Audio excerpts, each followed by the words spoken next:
UGA game day, boy, we ball out. Pull up, put the whole conference in the doghouse. Leave them 6 feet, see me on the win streak. All-star status, go coach, and the bench deep. Right. Offense on 10, how we run it? Your best ain't nothing, we gon' send them boys punting. Yep. Black and red, got them dead on arrival. Right. Defense hunkered down for the tie. Hey, hey, you don't want it with the dogs. Film guy on it, you don't want it with my dog. Break it down, play by play, that's the day-to-day. Yeah. They know we ain't come to play, boy, it's UGA. Right. Kirby smart, I cannot play the fool.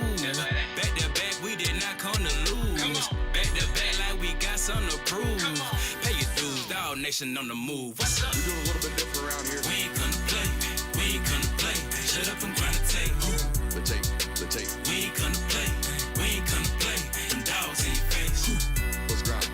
We ain't come to play, we ain't come to play. Shut up and grind the tape. Shut up. Let's grind. We ain't come to play, we ain't come to play. Them dogs in your face. Shut up and grind. Let's grind. Grind the tape, bro. Grind the tape, bro. Grind the tape. The tape, the Shut tape. up and grind. Let's grind. Grind the tape, bro. Let's grind. Grind the tape, bro. Let's grind. Grind the tape, bro. Shut up and grind. Let's Grind the tape, bro. Grind the tape, bro. Grind the tape. The tape. Shut up and grind. Grind the tape, bro. Grind the tape, bro. Grind the tape, bro. Shut up. The tape.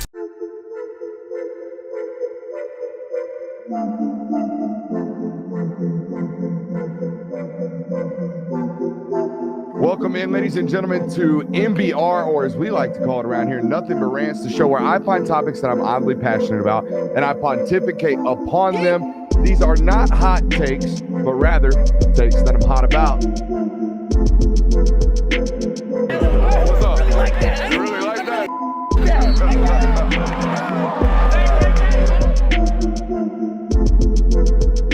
Let's shut up and grind some tape. But what is up, ladies and gentlemen? Welcome in to the Film Guy Network on a fabulous Monday evening. We got a loaded show for you as per usual. Ton of quarterback news that popped this weekend. We're going to talk about it tonight. A lot of starters being named around college football, and some of them in some very prominent positions. We'll give you some analysis on that tonight. Week 0 is finally here, which means we've got line predictions. We've got all kinds of content lining up for an actual football or a week of college football, which I'm more than excited about. That's right. Give me a hoo-hoo on that one. And as you can tell by the title of tonight's video as well, we also have our college football playoff predictions. We are going to give you our 3 versions of the 12 teams we believe are going to make the college football playoff. I've taken a sneak peek of those. Some of us are taking some swings. Some of us are hitting some layups. Is that fair? Sure, if that's how you want to label it. Yeah. I don't think there's any layups nowadays in college football. No. I think it was one of the harder times. I mean, when it went to 12, it got difficult. 4 was pretty easy, I felt like. Dude, I looked at... The straight seeding makes this way harder, by the way. I looked at my 12-team prediction for last season. It was so bad. Yeah, mine was rough. I had like Kansas making a run. It was ugly. So I mean, and we were I think all 3 of us were very chalky last year. Yeah. And all of it went to hell pretty quickly. Mm-hmm. All right. So we got that tonight as well. So go ahead and hit that thumbs up button. We got a loaded one for you tonight. I do want to get into some channel news. Look, I love doing Friday Night Mike. I know you filmed one with me last year. I know you've always watched them. I think it's one of the best things that we do on this network. Not only does it shine a limelight on high school football, which I love, love and adore. I think it is around here, especially in the state of Georgia, it is premier with the level of high school football that is around. But also just getting out there and doing those YouTube shows and shining a light on high school football and being able to get out and have fun on Friday nights. I've always enjoyed doing them. This one absolutely banged. Over 3,000 views already in about 3 days. So shout out to you guys. Thank you for supporting that one. Just want to let you know that's happening the rest of the year. Okay, we're going to keep throwing shots up at that one. We're going to announce where we're going this Friday night pretty soon. So that will be fun. We appreciate you guys for loving up on that one. Over 200 new subscribers from that one video alone. So if you're new tonight, welcome into the live show. We do this every Monday, Tuesday, Wednesday, and Thursday during the college football season, 8 o'clock to 10 o'clock here. So lock in. We're about to have a great one. So thank you for doing that. Let's get to cooking. Joey Aguilar named the starter in Tennessee. Julian Sayin named the starter at Ohio State. Syracuse named a starter formerly of Notre Dame. Steve Angeli, Notre Dame still waiting around to name their starter. That's who we're going to talk about tonight. Where do you guys want to start? I think that Tennessee feels like the most pressing one. I like most of the guys have already been named starters. It's like you feel like you already knew they were going to be the starter, but the fact that Joey Aguilar is the official starter now, because that one felt like the one to me that was like a legit competition, I would say, because this is a guy that got there in like June. Legit competition, Jonathan, but let's be real. All right, we follow the money around here. I think it's safe and smart nowadays in college football to just pay attention. What's costing what, right?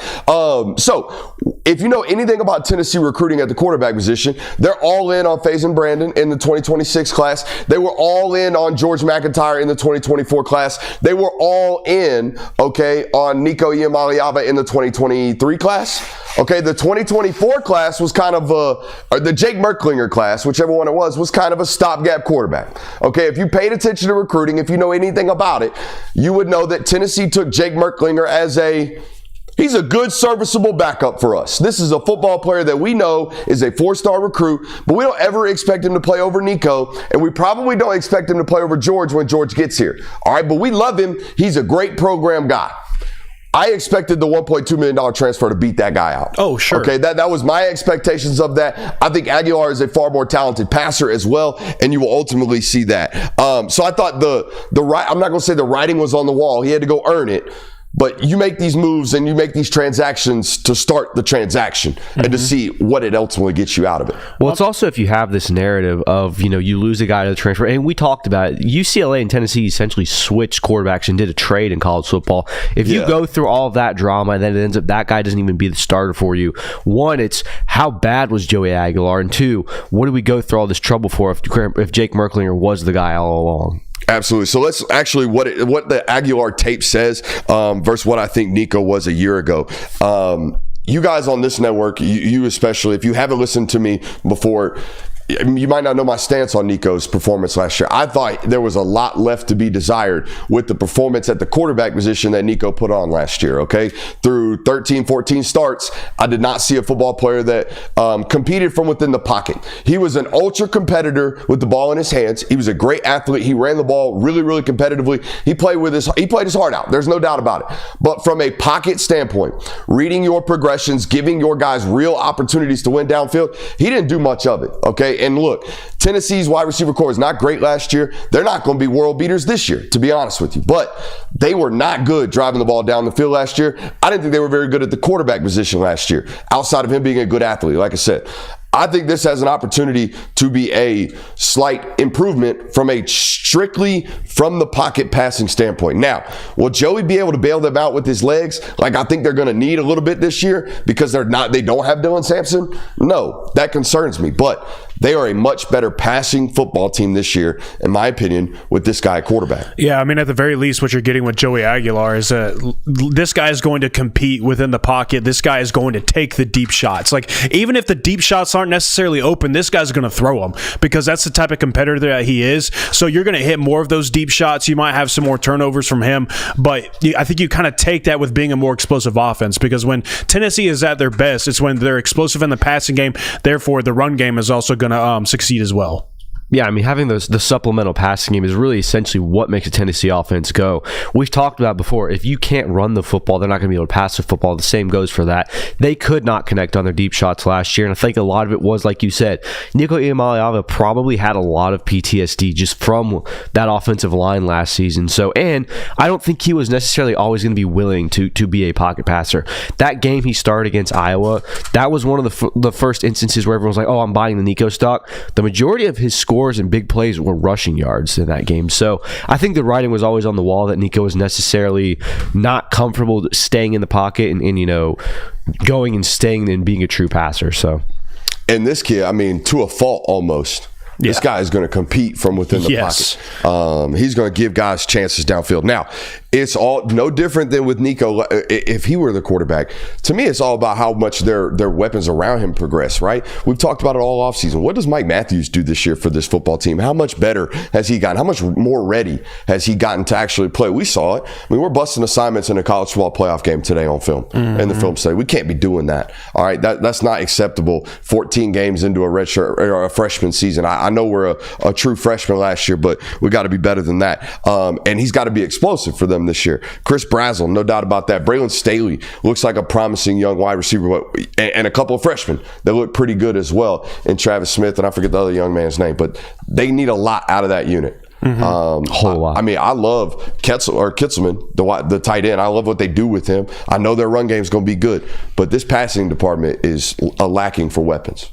Yeah, and I mean, especially like as we're saying, for a guy like Aguilar who is going to throw competitive balls down the field, I mean, you're going to also need your wide receivers to make plays. Like, I mean, your quarterback can only do so much, and that requires, like, you can't have drop passes like you did last year, because even though they weren't hitting those deep shots at the rate that they were in previous seasons, Nico at times was putting them in winnable spots, they just weren't coming down with the ball. For me, at this point, and where Tennessee's football program is, with the scheme, the coaching staff, and the defense at this point, the way that they've recruited, I think the floor of that football program is 8 wins. Yep. The ceiling is impacted directly on what this quarterback's ultimately able to do, in my opinion. Do you guys agree? I mean, that checks out. The win total right now is put 8.5. Yeah. Ceiling in the running game as well.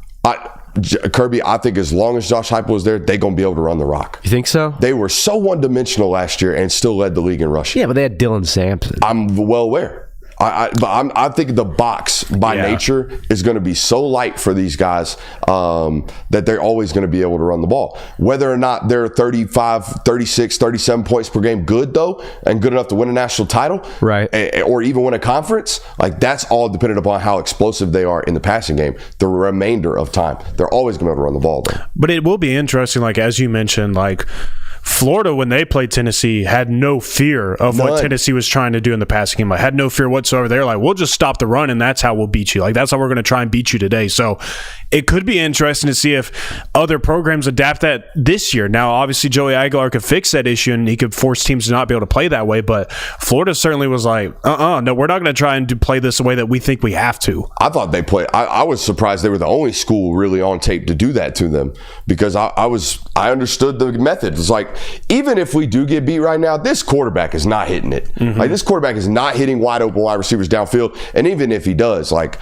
we'll take our odds at this point, and stopping this run is what Florida did. I'm with you. I was surprised nobody else did it to him this year. It'll be Aguilar's job to force those boxes to remain light this year. Let's move on to Columbus, Ohio, where, again, if you just follow the money, okay, no offense to Lincoln Conholes, but Lincoln Conholes ain't a seven-figure quarterback. Julian Sayin is. So I never really bought into the idea that this was a true battle. I thought this was one of those classic Ohio State offseason things where, we're going to act like Devin Brown's got a shot for 3 straight years, but in reality, he does not. Yeah, I mean, it was there was people even saying that Lincoln Conholes was going to be the week 1 starter for Ohio State against Texas. But even then, when that was filtering out, it was like, there is no way that they're going to do that and not play Julian Sayin, in my opinion. Yeah, I mean, with everything you went to go get Julian Sayin, and that's a first. That's never happened. No, you shouldn't have. All the resources you expelled to get Julian Sayin, a guy who was a massive name coming out of the recruiting realm. Yeah, obviously that he's going to get, first priority in that. And even if, like we said, they, trust the older guy and things like that, they try to, make him win it. he was going to be the starter from day one. All right, so we talked about Aguilar, the football player. There's obviously not a ton of tape on Julian Sayin, but I'm very well aware of this young man. I studied him, obviously, in high school. He was heavily recruited by the Ohio States, the Georgias, the Alabamas, everybody, okay, the Texases. Everybody wanted this young football player. He's an immense arm talent, okay? We talk about on the network all the time the separation between arm talent and arm strength. Arm strength, how hard and how fast you can throw it. Arm talent, how many different fun ways can you be accurate with the football. This guy's really, really talented with his arm, okay? That being said, I do think there is a physical limitation on Julian Sayin, okay? I don't think he's huge. Actually, I know he's not huge. I don't think there's a lot of horsepower. We talk about horsepower on this network. I don't think there's a lot of juice here, okay? But that being said, you can win a lot of football games being dynamic and accurate with the football, which I think this kid will be, okay? 25 and in, I don't know if there will be a prettier and better ball thrown in college football this year. My questions, hey, just how fast can we throw, or just how fast can we drive the machine, right? How big is our ceiling as a prospect? I don't know that about Julian. We'll find out this year. Lord knows, tremendous supporting cast that don't get no better. Yeah, I think tremendous supporting cast for the wide receivers, but I am interested, like, especially now that we're seeing like Travion Henderson play at the NFL level in the preseason. He's tearing it up. Like, what is that run game going to look like? Because they were such game changers for them, both him and Judkins last year for them. And you're adding in on the fact that Will Howard was also pretty good in the run game as well. So, like, the run game, despite the fact that Jeremiah Smith was fantastic for them and will be fantastic for them this year, like, how much of a safety net do you have in that room this year? And look, they got a bunch of like program journey guys up front on the offensive line. Okay, I know 74 was the only first rounder or NFL draft pick that played a lot last year, especially in the playoff run because McLaughlin got hurt. The first round left tackle ended up getting hurt, so they didn't have a lot of those bodies and still went on to dominate and win a national title.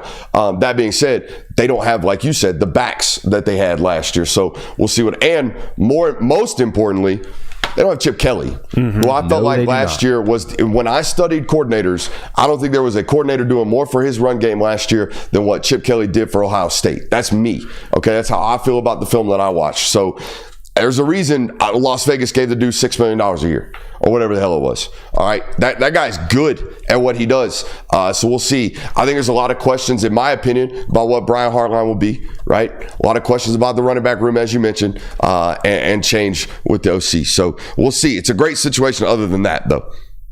Yeah, I mean, and I think that, again, when you're at the Ohio States, when you're at the Georgias, I ain't got no sympathy for you, brother. Yeah, you got first world problems. I think one of the most confusing things in my lifetime is, why does Kyle McCord throw for 2,800 yards at Ohio State with Marvin Harrison and then turn around and lead the damn sport in passing? How the hell does that happen? I didn't understand that. That blew my mind. That's a very weird one because traditionally, like, it translates very well. I think the big issue for Julian Sayin is going to. Did you spill on yourself? Hey, look, I'm 30 years old. I'm still learning how to drink water. Okay, so give me a break. I think the biggest thing for Julian Sayin is going to be, can you be better than Will Howard was? Because you're going to need to be, based on the fact that you're losing so much in that running game. We know that the safety nets are there at wide receivers. Jeremiah Smith is the best wide receiver in college football, but you are going to need to supplement that much more because the running game is not going to be where it was last year, just because of what you lost in the running back room. I would completely agree with that. I mean, people are going, if I were a defensive coordinator, I'd force you to run the football. I think that's what everyone's going to do to them.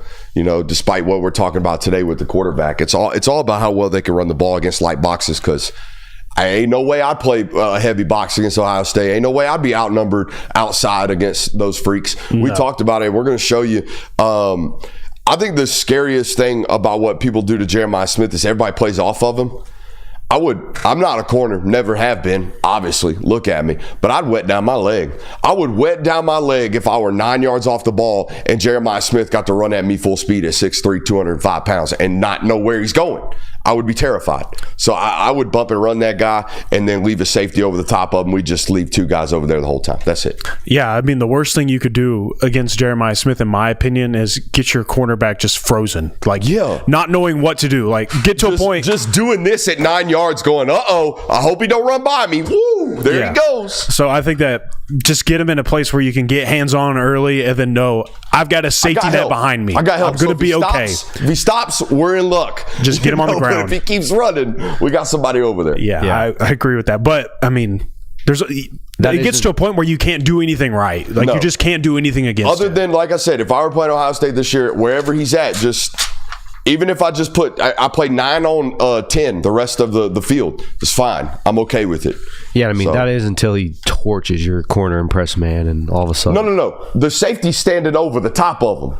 Oh, you're giving the right there. You got to dedicate 2 bodies. You're giving him the Calvin Johnson treatment. Wide receiver 1 double bracket. Yeah. Duh. Not the dumb stuff where it's like we got 2 dudes on the gunner. I'm talking about bump and run, play like man underneath coverage, and then a safety right over the top of them. And we just, you live and die by the rest. We just run with them like the whole time. You know what that means if that happens, right? What? Cardinal Tate goes for 1,500 But you got to live and die by it. You got to die by something. That's fair. It ain't going to be 4. That's what I'm saying this year about Ohio State. We will not die to Jeremiah Smith. The rest of y'all going to kill us. Quintessential, somebody else going to have to beat us. Ain't no doubt. Or just let him have 300 yards on you. Or that. Say we'll score 40 with you. Yeah. It's a great game plan.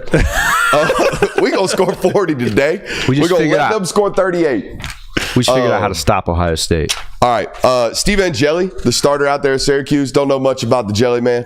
We got one drive there. That drive, he looked good against Penn State. Hey, who had a better that guy's going to be something drive? Austin Simmons against Georgia or my man Angeli against Penn State? Austin Simmons. You think so? Oh, yeah. Only one of them was, in a playoff game. The other one was at home. Yeah, but anytime anybody, I feel like nowadays watches somebody carve up a Georgia defense, it's like, well, this guy's the greatest thing that I've ever seen before. And this guy's going to be fantastic. And it's not even that. The way that Georgia... And he didn't even run around like a dual threat. No, he processed. That's Kirby Smart's kryptonite, I've been told. Yeah. Yeah. Yeesh. Well, it's not even that he did that well. I think people forget how that game was going at first. Georgia was pretty much putting Jackson Dart in a box until he got injured. Oh, yeah. Then Austin Simmons came in. They're like, oh, this game is cooked now. Picking 2 sacks on the first 2 drives. Starter just got hurt. They got the backup in. Then Austin Simmons drove him down the field. I was like, where's Jackson Dart? Yeah. Like, very quickly they had a real conversation at half, I was told. About starting Simmons? About keeping Simmons in. Huh. Yeah. I mean, honestly, I think you could have put a wet mop at quarterback in that game, and they would have won. I mean, they would have beat them 28-10. Yeah. Yeah. I mean, Georgia was not scoring 28 points in that football. No, they were not. No. So there's that. I think, though, that we know Angeli was good enough to beat out, what's his man, Ricky Collins in like 20 practices. Because Ricky Collins transferred up there this offseason. Got there in January, was projected to be their starter, went all the way through spring. My man Angeli showed up this summer and beat out Ricky Collins in, like I said, not even 20 practices. Beat him out at the start of fall camp to now. The interesting thing for me about Syracuse's offense this year is that they had a former Ohio State quarterback last year, and they had good weapons last year. Andre Gadsden, the tight end out of there that went to the NFL, he had a really good combine as well. Mm-hmm. Like, he was a great weapon, and then Pena, who is now at Penn State. Trebor Pena, he was also really good for them last year, but now he's at Penn State. Now they brought in Jonte Cook, a transfer, but hasn't really shown anything just yet. So interesting. Jonte Cook's like a twice retread now? Yeah. Is that correct? I think it's Texas and Washington, if I remember correctly. And then Syracuse? Yeah, I believe so. So I just don't know if it's going to click like it did last year, but I'm still I'm kind of optimistic about what Syracuse is going to be able to do because, I mean, Fran Brown, just like anybody else, brought in some solid transfer additions on both sides of the football, so maybe he can just run it back this year and have even more success in the ACC. And I think if there's one thing you can, and it's a very small sample size, obviously, but it seems like Fran Brown's pretty good at getting the most out of his quarterbacks. We talked about it. Kyle McCord threw for 2,800 yards with arguably the best wide receiver prospect the NFL has seen in 5 or 6 years, and Marvin Harrison, and went to Syracuse and literally led the nation in passing yards. So now Jackson Meeks blossoming really helped that as well. Give a shout out to my man Jeff Nixon, because I don't think anybody knows offensive coordinator. Did you already say it? No. Oh, my man Jeff Nixon, the offensive coordinator at Syracuse. Yeah. Gotta give him shouts because we know Fran ain't calling them plays. No. The staff. By the way, I'm not criticizing. I had to Google it. Yeah. I feel like everybody should know that name. That dude did he not lead the ACC in scoring last year or close to it? Clemson. Miami was probably the leading scoring Miami team, but I mean, he outdueled them. They had a great offense. I feel like nobody knows the name of Jeff Nixon, and myself included. So I'm going to get familiar with your game. Sir. Fifth in the conference. Fifth in the conference. Miami, SMU, Louisville, Clemson, and Syracuse. But they were a 33-point per game scoring offense. 34.1. They were pretty much on par with Clemson. Ball knower. That's good stuff. Okay, Jeff Nixon needs a shout right there. So there we go. Speaking of Notre Dame, Steve Angeli, obviously the Jelly Man, as we'll call him. God, Finding Nemo was a great movie. Mm-hmm. What? The Jelly Man. Oh, come on, dude. Non-ball knower. What are we talking about? Angeli, Notre Dame. Angeli, the Jelly Man, Notre Dame would have been in that competition. No longer. It's still undecided between Kenny Minchie and CJ Carr, the grandson of Lloyd Carr, who I don't know if y'all notice, but it seems to me there is a media preference here. There is a media darling. All right. The narrative is very obvious that everybody but the coaching staff has figured out CJ Carr is the future of Notre Dame's offense, and we're just waiting on when they're going to make that decision. But every report is that Minchie's probably the leader to take over this job. Yeah. What is that? Why are we doing that?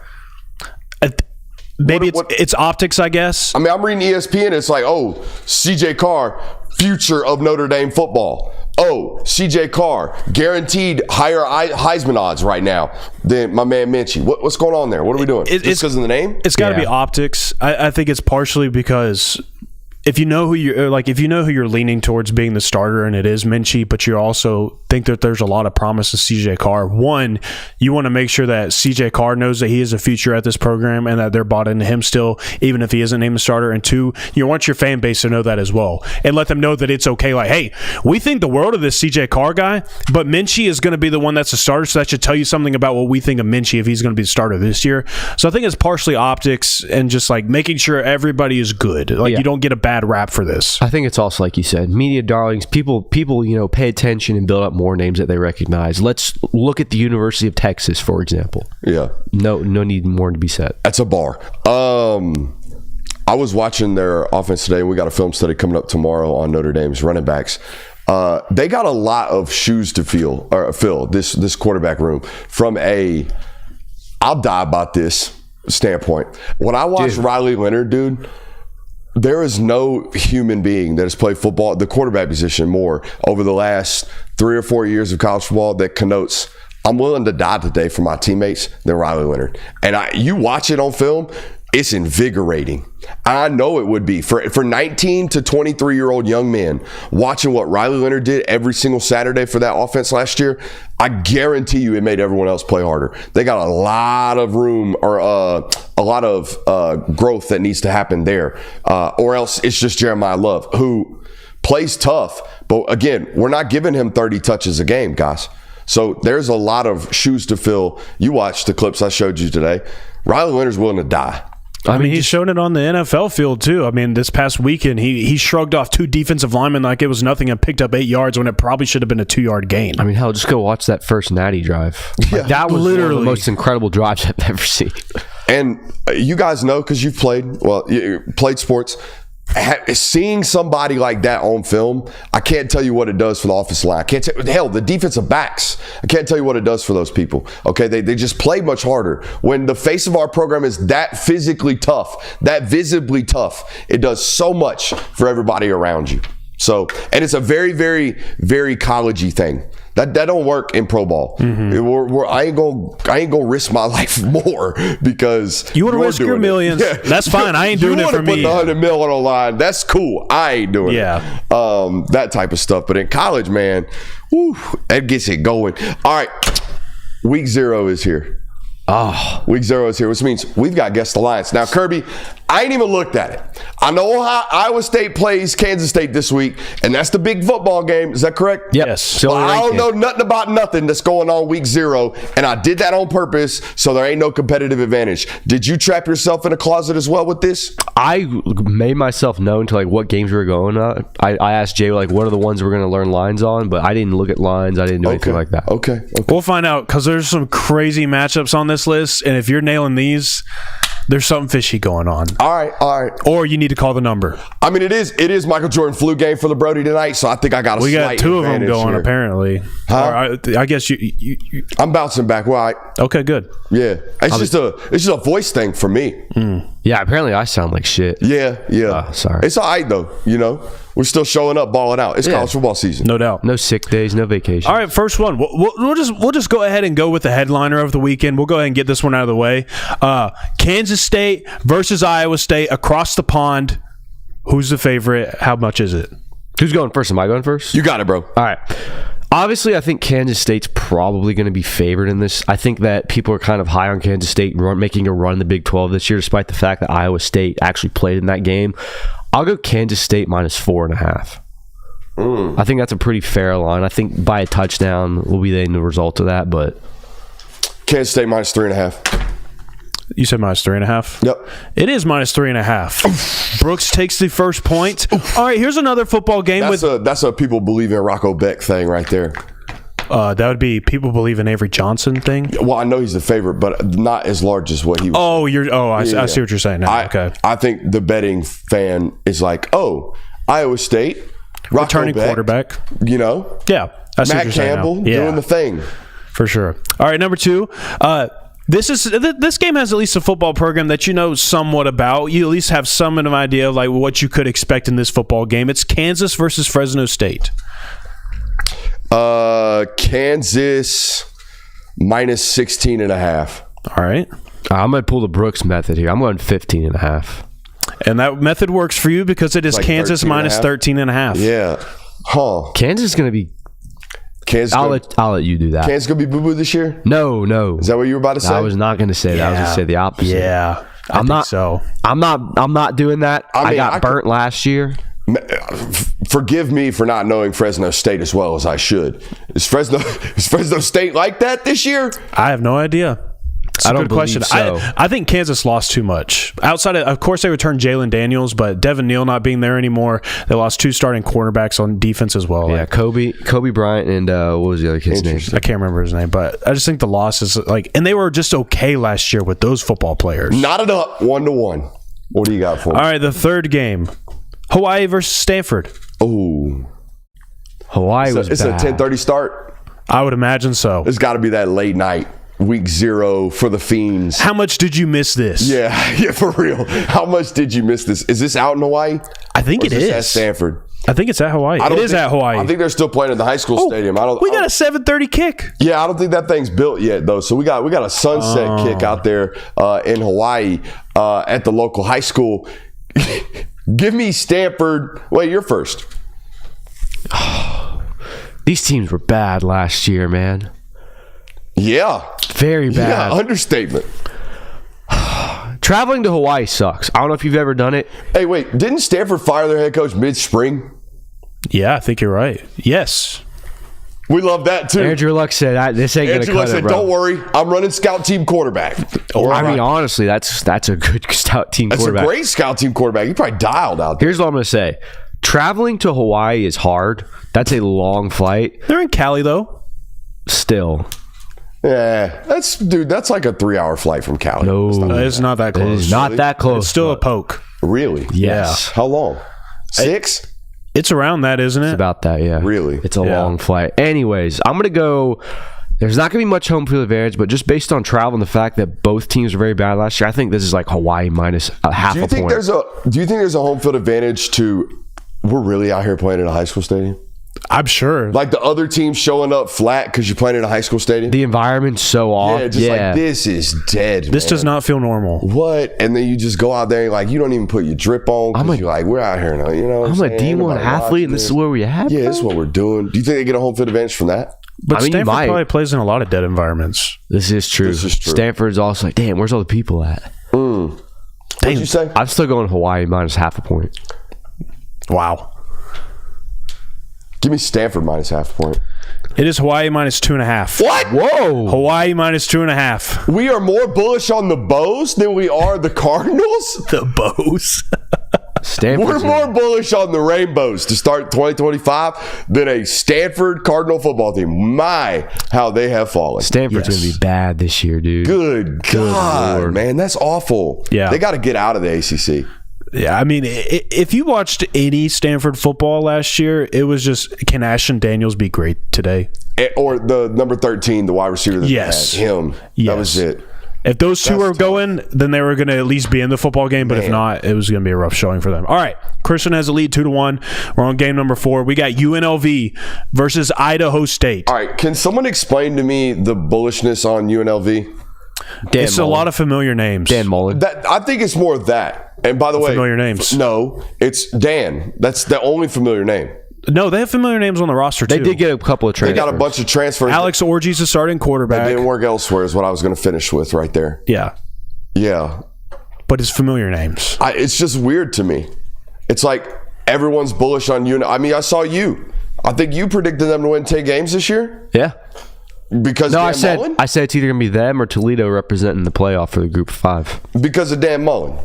Yeah, and I mean, like we said, there's a bunch of former 5 and high-rated guys that might not have worked out elsewhere that get Yeah. called up by a coach that proved that they can be pretty good at winning football games. I think that's why I'm going UNLV. It's just like, okay. I don't know nothing about mid-major football this year. I think we all know that. We're going to find out that about our college football playoff predictions. Man, here in a someone little should have done a 15-minute segment on that to educate you on it a little bit. bit. And that's cool. I appreciated it, and I was locked the F in. But the whole, they're going to get – they won the conference last year, and they won 10 games the last 2 years, and their head coach left the program. Mm-hmm. They lost both starting quarterbacks, and now they're doing it with Orji, who we know can't throw the football. I mean, well, here's the thing, though. 17 of their projected 22 starters are from transfers. So, like, Dan Mullen obviously went out and was like, we're getting players that I want. And they got a good back.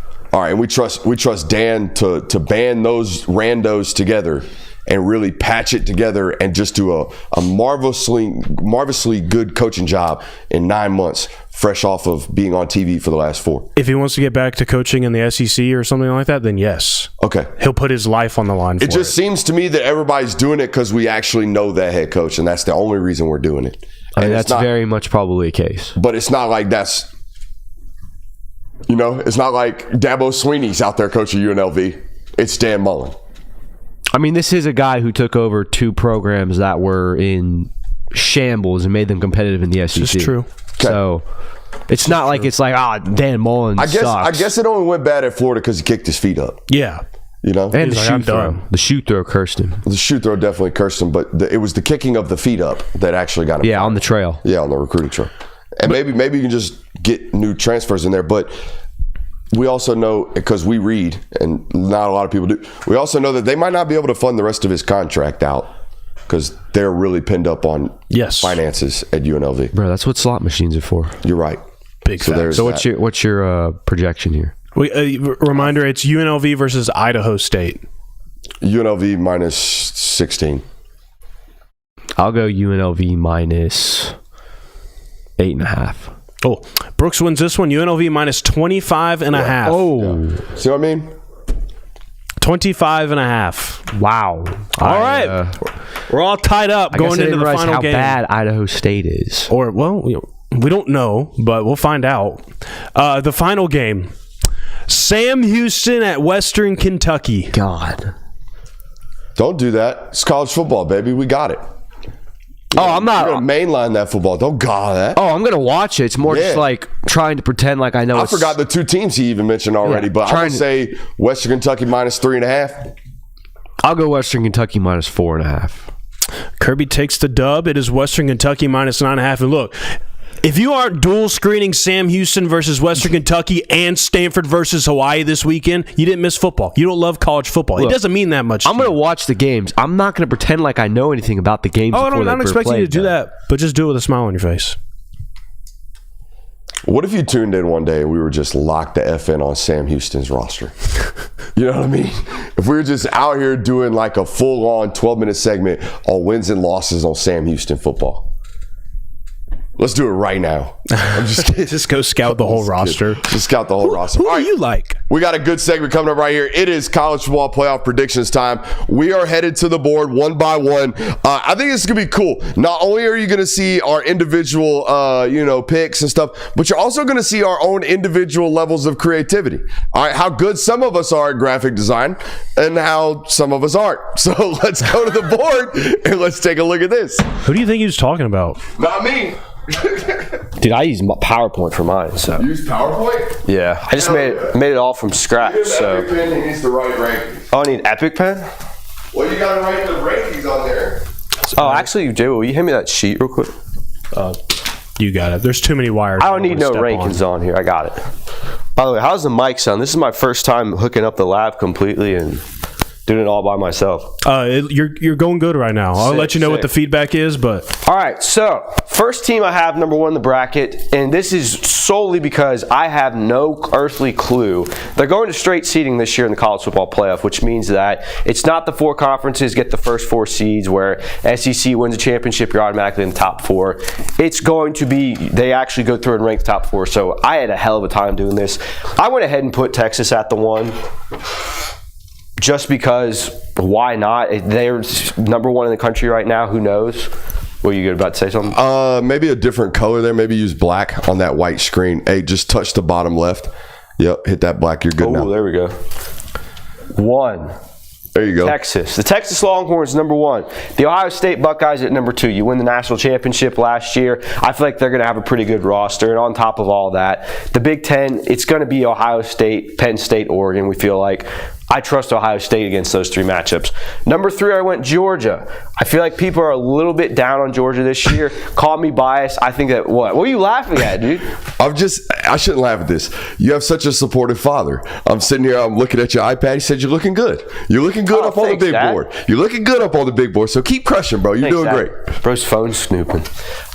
Georgia, number 3. I believe in Georgia this year. Call me biased if that. I think that people are very low on them because of what happened in 2024. If there's one thing I trust Kirby Smart to do, it's fix all the problems that you have from a season before. They've got a lot of upside for them. Number 4, I went Alabama. This might surprise some people. I know that everyone, I'll write it over here actually. That a boy. I know people are very high on Clemson. I know that they're kind of the shoe-in to win the ACC. I think Clemson will be a college football playoff team. I have them at the 5. But Alabama, for everything that was wrong with Kalen DeBoer last year, and the Alabama losing to Vanderbilt, losing to Oklahoma, the embarrassing loss against Michigan, all those things very much not good and reasons to be doubtful of it. But they also beat the hell out of LSU on the road. They had Georgia down 28 with the snap of a finger. There were some very exciting moments with Alabama with a Kalen DeBoer system that wasn't necessarily using a quarterback that they're familiar with.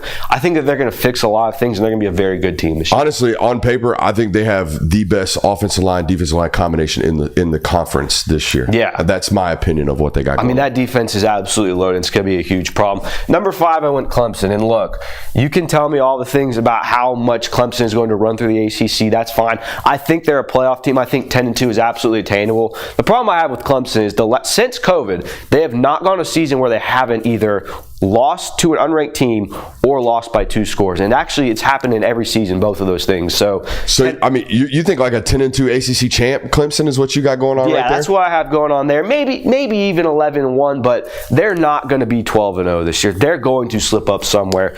Number 6, we have Penn State. Where did I put them over here? Penn State, again, one of these teams where it's James Franklin's kind of year to prove it. They've got a lot of really good things going on the roster. People are high on Drew Allard. The running back duo is going to be the best in the country. I don't see a reason why they can't get to a 10-2 and 11-1. They don't have to win the Big Ten. They don't even have to compete in the Big Ten. I think they'll just be in it by proxy. Number 7, I have Oregon. I don't really know what to think of this roster. What? He's struggling a little bit. I'm just not I'm not great at running this here camera. Oh, dude, I haven't even been paying attention. It's not what I got going on. It's not my bag. I've been talking to y'all and talking to the camera. It's your bag. And I've hyped you up before saying this is difficult. It is hard. It's not easy. Nah, man, you're doing great. You kill. Keep going. Keep going. I don't really know what to think of this Dan Lanning Oregon roster. Dante Moore's the quarterback, and I think he's going to be good. They've had success with transfers, but I don't know if he's on par with what Dylan Gabriel and Bo Nix were. So I trust Oregon to be a playoff team this year, but on the road at Penn State, there's a couple of games. They shouldn't lose a lot of games this year. That's why, but I don't think this is a team that makes a deep run in the playoff, but we're just predicting the playoff right now. I think we're all going to be around that same mark with Oregon. Yeah, I think you're going to hear something along the same lines there with Oregon all night. Yeah, really good team. Should make the playoff. Don't think they're making a deep run. Notre Dame, I have at the number 8 spot. I think that this is another team that, for everything that they were last year, they weren't as talented as they should have been, and they made a much deeper run than people thought. No one had them going to the national championship. Not a lot of people had them beating Georgia. They kind of overachieved, especially after what they did against the loss to NIU. I'm kind of worried that you're going to kind of have that again with Notre Dame, where it was kind of they had that lightning in the bottle season. They had a lot of great leadership. We talked about it. Riley Leonard kind of put that team on his back, not from a figurative standpoint, but just a leadership standpoint. I feel like that's missing. I feel like that's what made that Notre Dame team really good last year. But then again, you look at the schedule, they don't have to play in conference. Yeah. They should make it all the way. You're going to have a hard time going through Notre Dame's season on paper and finding 3 losses, which is what it's going to be required for them to miss the college football playoff at this point. Yeah. Number 9, we have the LSU Tigers. Look, Brian Kelly, I'm kind of buying stock. I think you win week 1 in Death Valley against Clemson. This is the year I'm believing. I think Garrett Nussmeier has the potential to be one of the best quarterbacks in the SEC. He's easily the most experienced. I mean, the guy's like 24 years old right now. And I feel like they've done enough in the transfer portal to address the holes on that defense. So I'm really buying LSU at the 9 spot. Number 10, we go K-State. And this is, who do you think's winning the Big 12 sweepstakes? I have absolutely no clue who's winning it, but Avery Johnson and teams seem kind of high on what K-State's going to do this year. I'm putting them there as, the kind of, you won the Big 12. Congratulations. Here's your playoff spot. Last year was his first year starting, but I feel like people expected a little bit more out of year 1 from Avery Johnson last year. Is that fair to say? Oh, absolutely, yeah. I think it was less than stellar, but it was his first year starting. He did run a national championship winning quarterback out of town. That was the narrative around that football program. Oh, don't worry, Will Howard's out. We got Avery Johnson. I don't know if it played out that way last year, but people are expecting it to play out that way again this year. Right. All right, this was the team that I had the hardest time putting in the bracket. Obviously, there's a group of 5 spot here. I'll go ahead and give it to it. J-Will, I'm sipping the Toledo Kool-Aid, Let's go. I didn't do it all for nothing, all right? I'm getting some buy-in from everybody. I'm glad the people are listening. Look, you got me bought into it. I listened to your spiel on the group of 5. I am buying Toledo. But my number 11 spot was the hardest one I had to find because it felt like there was a tight 10 here, or tight 9 with the Big 12, and then it was kind of who gets this other spot. I ultimately went with Miami at 11 simply because I think that Carson Beck is a really good quarterback despite what everyone says, despite the fact he's coming back from an injury. And that ACC schedule isn't too much of a gauntlet, and it provides a lot of opportunity. If Miami can put up a fight against Notre Dame in week 1, people are going to look high on them. If you can beat Florida, even though they're not going to be super highly ranked, people are going to be high on Miami. There's a lot of upside to Miami, and that's why I'm buying them as a playoff team. I don't necessarily know that the talent is there. What the hell's going on with the board? We got a boog on the board. Yeah. Every once in a while, a bug land on that. So, yeah, that's my playoff bracket. That's who I think the 12 teams are going to be this year. It's a pretty safe bet. I think it pretty much involves all of the teams in the top 12, but at the end of the day, it's kind of these 9 teams, a group of 5, the Big 12, and we don't really know who else. So I'd call that chalk. That's fair. Yeah, that's fair. That is as chalk gets. Let's see if we chalk 2.0 right here. Hey, round of applause for the man Kirby. That'll boy. We're gonna rattle chairs around just a little bit. I'm gonna let you get back on this here camera operating nonsense because that was difficult. Hey, Big Stretch, make sure you don't step on the cable. I'm telling you that so I don't step on the cable. Okay. All right. Here we go. I didn't mute it, so you still got it, bro. Oh, okay. Oh. You slapped it. Hey, little GG's, bro. Little good game chat. Oh, looky here. Look at the canvas skills on Stretch. Okay. Good. I like that. Okay, Mr. Graphic Designer. That's better than mine. Who would have known? Look at us. Struggling with that mic, but hey, we got it. I think he said you were left unmuted.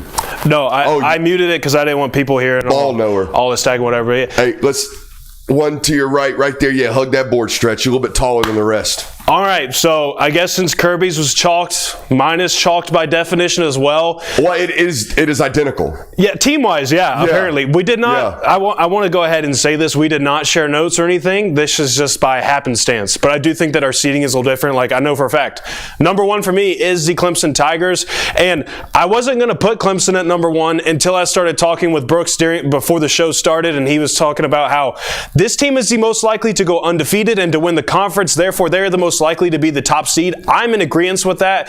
I've been in of the belief that this team is going to run through the ACC. I think they're going to be the ACC champion, and I think there's a very good chance that they're the lone undefeated team this year. So for that reason, I have Clemson at number 1. I don't actually believe that they're the best team in college football, but by rankings purposes and all of that, I think there's a good chance that they end up with the number 1 ranking in the playoffs this year. Yeah, and look, the rationale for putting Clemson at 1, I totally understand. And I'm not pushing back on that. I just feel like I've seen in the last 4 or 5 years, Clemson always drops that one game, always has a mistake or two. They'll be 10-2 this year, and I don't think that would be the number 1. Yeah, and I mean, they could also go 11-1. They could lose to LSU just as easily. But again, I think that 11-1 conference champion Clemson very easily could still be the number 1 team in the college football playoff by the time it starts. I don't think there's going to be an undefeated football team this year. I'll just say that.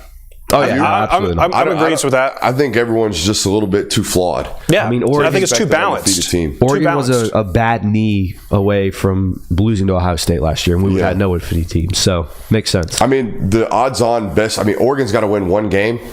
Oregon's got to beat Penn State to go undefeated. Yep. They'll be favored by more than a touchdown in every other game.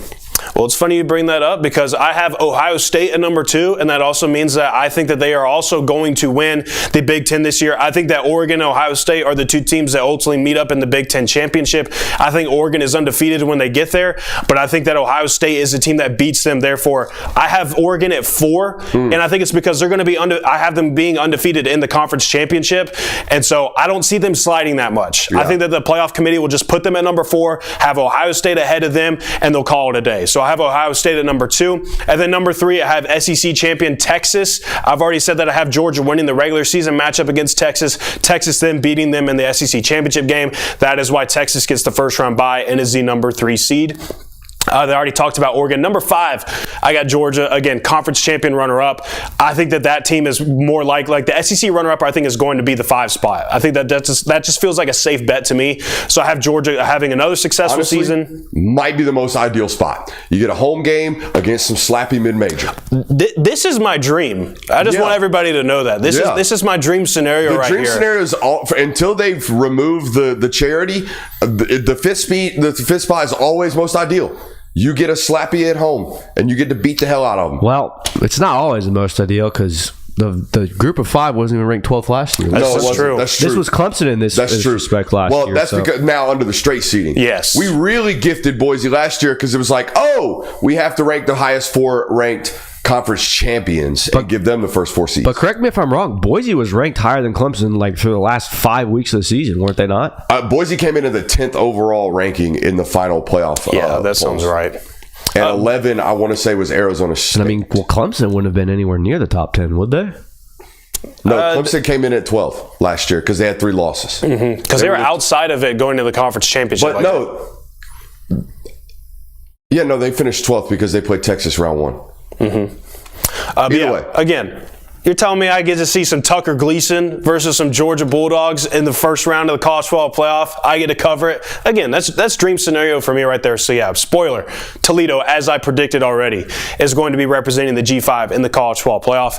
At number 6, I have Notre Dame. I think that Notre Dame I think that the schedule is tough. Like I keep saying this at Notre Dame schedules. I think it's Notre Dame tough. I don't think that it's necessarily like this gauntlet of a schedule or like it's some grinder. Like I think if most people took that schedule, like if Georgia had Notre Dame's schedule, I don't think many people would be saying that Georgia has one of the toughest schedules in the country. I think you see some big brands, some big logos on there like USC, and you just kind of think like, for Notre Dame, this is a pretty tough schedule. For that reason, I think that they're, again, going to be one of the higher seeds in the playoff this year. I think Marcus Freeman gets them back there.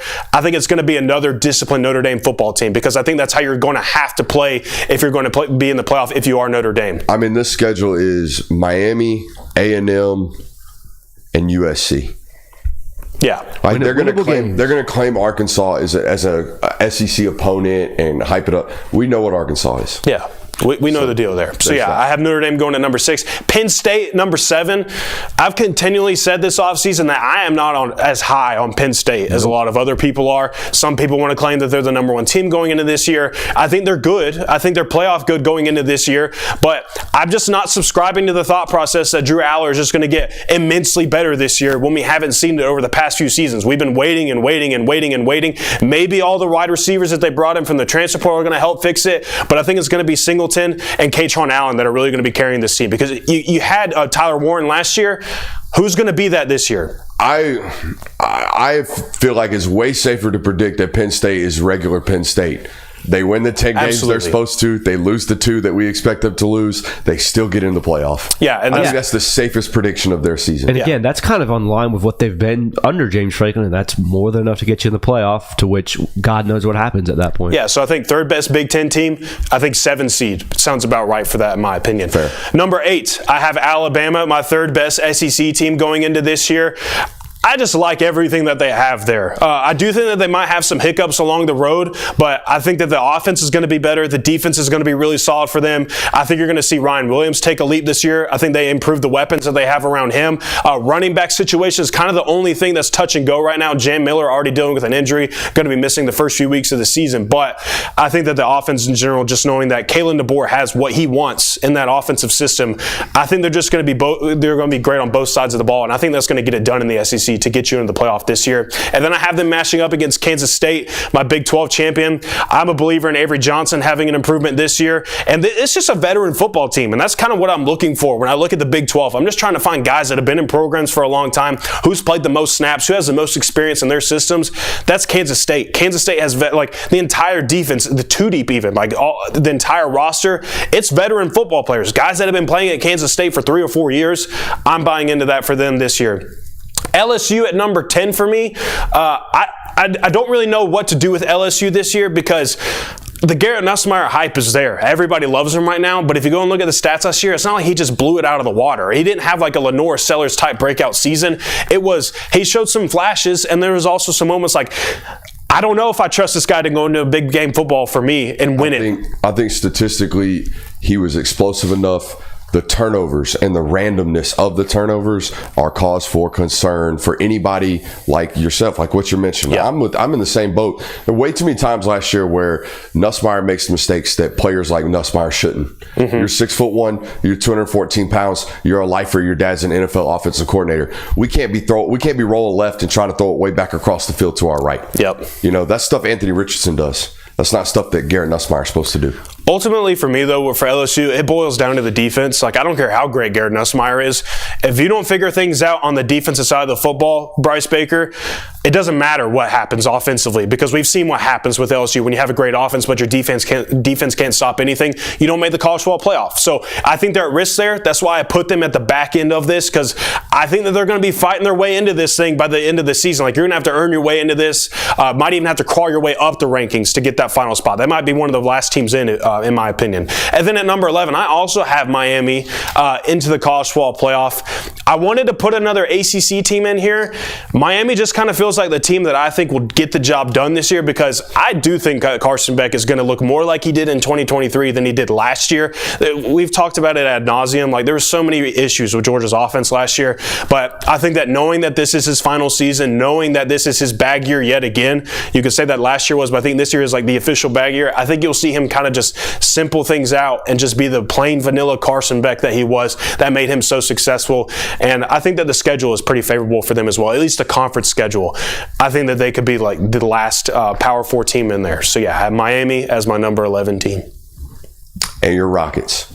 And my Rockets, baby. I already talked about them. People know what's going on there. People already know. Hey, that boy Jay Will. Good job, Jay Will. That boy Jay Will. That boy Jay Will. People are saying I copied you. Can you believe that? Yeah, you guys were very. Maybe next year we give this a little pregame planning. Yeah, maybe avoid the same. But it's your heart of hearts. It's your picks. So give me 1 second. Let me put this mic on. It's also like predicting what's probably going to be the most accurate. Just looking at it right now, that's what I was trying to go with. Like, who do I genuinely think is going to be a playoff team this year? All right, let's go. Pull mine up right quick. Oh, my bad. All good. Let's see this. All right, now this ain't chalk is what this is. This going to have the chat going, what the hell has Brooks been watching? Brooks been watching quarterbacks. I am buying quarterbacks this year. All right, I'm buying quarterbacks, and I'm buying FedEx money. That's what I'm buying. All right, so here we go. Let's start with it. I like Jonathan. Think that Clemson has the easiest path to an undefeated regular season, okay? I got them beating LSU to start the season, okay? I got them getting out of the ACC unfazed. I think they're going to be a really, really good football team. South Carolina might get them late. All right, but 11-1 ACC regular season champs, all that good stuff, got them in at number 1. Number 2, already talked about in our SEC predictions to a couple weeks ago. I've got Texas, very similar to Jonathan. Georgia beating Texas at home this year. Texas winning in the SEC rematch in the SEC championship game. I've got Ohio State winning the Big Ten in there at number 3. All right, I probably am going to pick Texas to beat Ohio State to start the football season. That's why you see that kind of slight right there. All right, number 4, I've got Georgia. Straight seeding will allow them to get that bye. I think a 10-2 conference, or rather it'll be 11-1, lose the SEC championship game. So 11-2 on the year for Georgia. Well, good enough to put them at number 4 here on the list. Where is number 5? I got Oregon walking through their regular season slate. Here's the deal. I got Oregon going 11-1, being in Indianapolis for the Big Ten championship game, and then losing by 2 scores to Ohio State. That's what I got going on in the Big Ten this year, and I think that automatically puts Oregon at the number 5 seed. Let's go over to number 6. I already told y'all this year, I love what Alabama's got going on. I think their offense is going to look much more explosive. Coach DeBoer going to be much more comfortable, not only as a play caller and a play designer with Ryan Grubb up in the box, but just as a general football coach, leader of the program, able to really get after that ace, if you know what I mean, and create that steady line of progression football teams need to be good in the playoff scenarios. All right, number 7. I'm a Josh Hoover guy. Drink the Kool-Aid, baby. I'm a Josh Hoover guy. Here's the deal. If anybody would have told you Arizona State was going to win the Big 12 last year, you'd have called them high as hell. They were 3-9 the year before. Nobody believed it. So if you're looking up today and you're going, what the heck? Exactly. That is the Big 12. TCU, 9-4 last year. Lost 2 good wide receivers, I know, but I love the quarterback. You know what? I'm glad that we found out this offseason, or what we kind of stumbled into this offseason, is, at the start of it, we were discussing how the Big 12 was just a hodgepodge and nobody knows what to do with it, whatever. Like, we almost don't even care about them. But there's some good quarterback play in that conference. Yep. There's some good quarterback play that is worth watching between Josh Hoover, Sawyer Robertson, Rocco Becht, Avery Johnson. Kevin Jennings. Kevin Jennings is not in the Big 12. ACC. Yeah. Damn. SMU not being in the Big 12 still to this day messed my brain up, and they're never even in it. No. But anyways, there's some good quarterback plays. Like, the Big 12 is definitely worth watching. Sam Levitt, of course. Good quarterbacks out there. That was tough right there. Where were we at? We're over here at 7. Okay, I got TCU winning the Big 12 this year, the only Big 12 member getting into the college football playoff. Number 8, I got Notre Dame. All right, as long as I'm alive, as long as Notre Dame's not in the conference, they're going to be a top 12 ranked football team. In my opinion, I'm going to pick them that preseason, especially as Marcus Freeman is that head football coach out there. Number 9, I already told you. Penn State going to Penn State their way to the playoff this year. They're going to lose the games that everybody expects them to lose. They're going to lose them. They're going to win the other 10, winnable games on their schedule. You look like you got something for me. No, I completely agree. You're good on that one. Been the thesis of Penn State. Number 10, I think we all got LSU demanding them to be into a college football playoff this year. Look, I love Nick Anderson, the addition there. I love the fact that they brought in Jack Pyburn. I love that they brought in the defensive end Peyton from Florida State. I don't necessarily think those guys are problem solvers, all right, but their body's at a problem, and we talk about that on this network all the time. I want to know that you're at least trying to solve problems on your roster that I think exist. I think they were not good enough at defensive line last year, not good enough at edge rusher. They were not good enough at the weaponry department in terms of an X wide receiver. All right, I know Kyron Lacey was serviceable, but he ain't LSU great X. Nick Anderson might be able to be that this year. I love the fact that they tried to go out and force expectations on Brian Kelly. If you don't think they have playoff aspirations, just go look at their RLADs. Go look at the position additions that they made out of the portal this year. They're in a win-now mode, all right, with Garrett Nussmeier at the quarterback position. Speaking of buying quarterbacks, I know this schedule is really, really tough for the Dukies. I know it is, but I'm a Darian Mensah guy, all right, because I watched Tulane last year on film, and this guy is an NFL quarterback in my opinion, okay? I don't think it's out of the realm to think Darian Mensah is the next Bryce Love of the draft, all right? A guy that played mid-major football back in the day at Utah State, uber talented, and then ends up being a first-round draft pick. I think this guy could ultimately be that, okay? And now playing at a much bigger school. What's up? You're giving a funny look. What's Bryce up? Love or Bryce Young? No, Bryce Love. the quarterback for Jordan Love. Jordan Love. I've done that twice on this network before. He reminds me a lot of Jordan Love. Okay. That's what he reminds me of. That's who I got. Okay, I was sorry. Stanford running back? That's the type of quarterback that I think this guy is. I think he's going to be a top 25 pick. All right, that's what he showed to me on tape at Tulane, and I think he took over a 9-4 football team, guys. They were a winning football team last year and sent the quarterback packing after throwing 3,400 yards. That's how good they think this guy's going to be. So I am all about the Dukies this year, and just I don't know what we gotta find teams at this point, and I think the ACC gets 2. Number 12, I took Memphis. Anytime FedEx gives you $20 million and you play mid-major football, I'm gonna buy on you. Follow the money. Yeah, I'm gonna buy on you. You play in a market where ain't nobody else got the funds that you got. You better be better than the teams that you're playing, okay? So I'm riding Memphis until the coach gets tossed for not winning. Yeah, and people are cracking jokes about Duke being there. They're saying they're a basketball school, not a football school, all that stuff. Like, I can tell that people have not paid attention to Duke lately because over the last few years, Duke has been a sound football team. I mean, heck, they beat Clemson, for goodness sake, recently. They didn't beat them. They beat the crap out of Clemson. So this is a team that plays sound football, they play disciplined football, and they invest at the quarterback position. I mean, Riley Leonard was there, then they brought in Malik Murphy, and now this year they got Darian Mensah. Like, they're trying, and they're doing the right things. It's a well-coached football team. I mean, Mike Elko, for goodness sake, was coaching at Duke and then landed the Texas A&M job. That's how good of a job he was doing. They're still doing good things at Duke this year. I don't know if it's playoff good, but they're doing good things.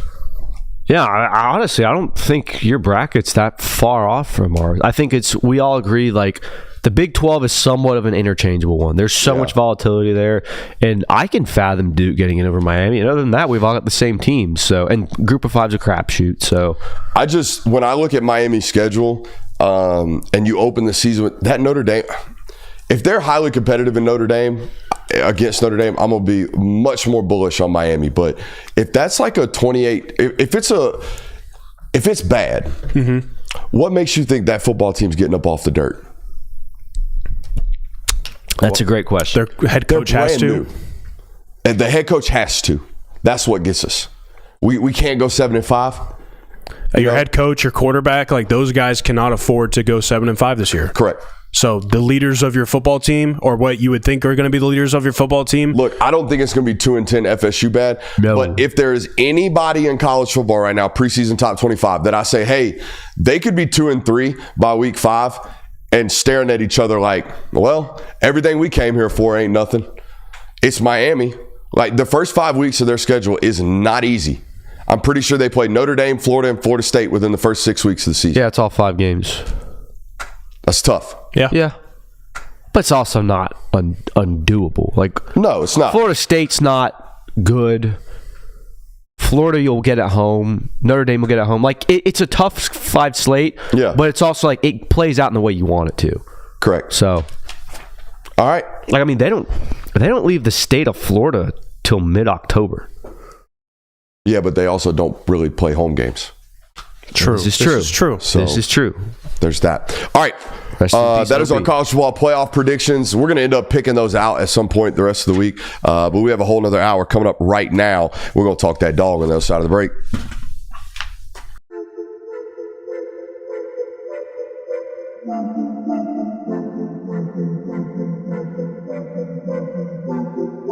Welcome into Talk the Dog, the show where we find a bone to pick and a take to give.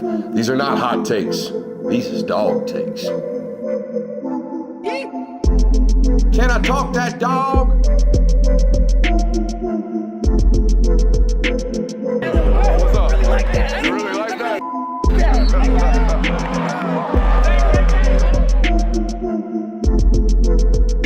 Let's shut up and grab some tape. Yeah. All right. I understand that. I've been directed by one of 2 executive producers to apparently there's a present for me today. You have a present for me? I do. And it's not a present from me. It is a present from a listener. Okay. That listener is my cousin, but a daily listener. He is the type of guy that when he's at work, he puts the headphones in and he listens to us while he works. Yeah. And so he wanted he told me to let you know that he wanted to make sure that you had on your best attire for every show moving forward. Okay.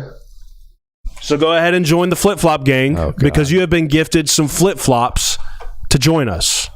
It's not happening. Well, they're yours now. Okay. You can display them at the foot of your desk if you would like, but they are yours now. Are these even the right size? I think I got your size right. Extra large. Hey, look, man, I'm glad y'all really, really went into the bag for these, bro. Yeah. These are high quality. Yeah, they are. You know what this might be best used for? What? Oh, there you go. You know what I mean? Hey, there's some use for bug it. flapper. Killing the flies, yeah. I mean, guys.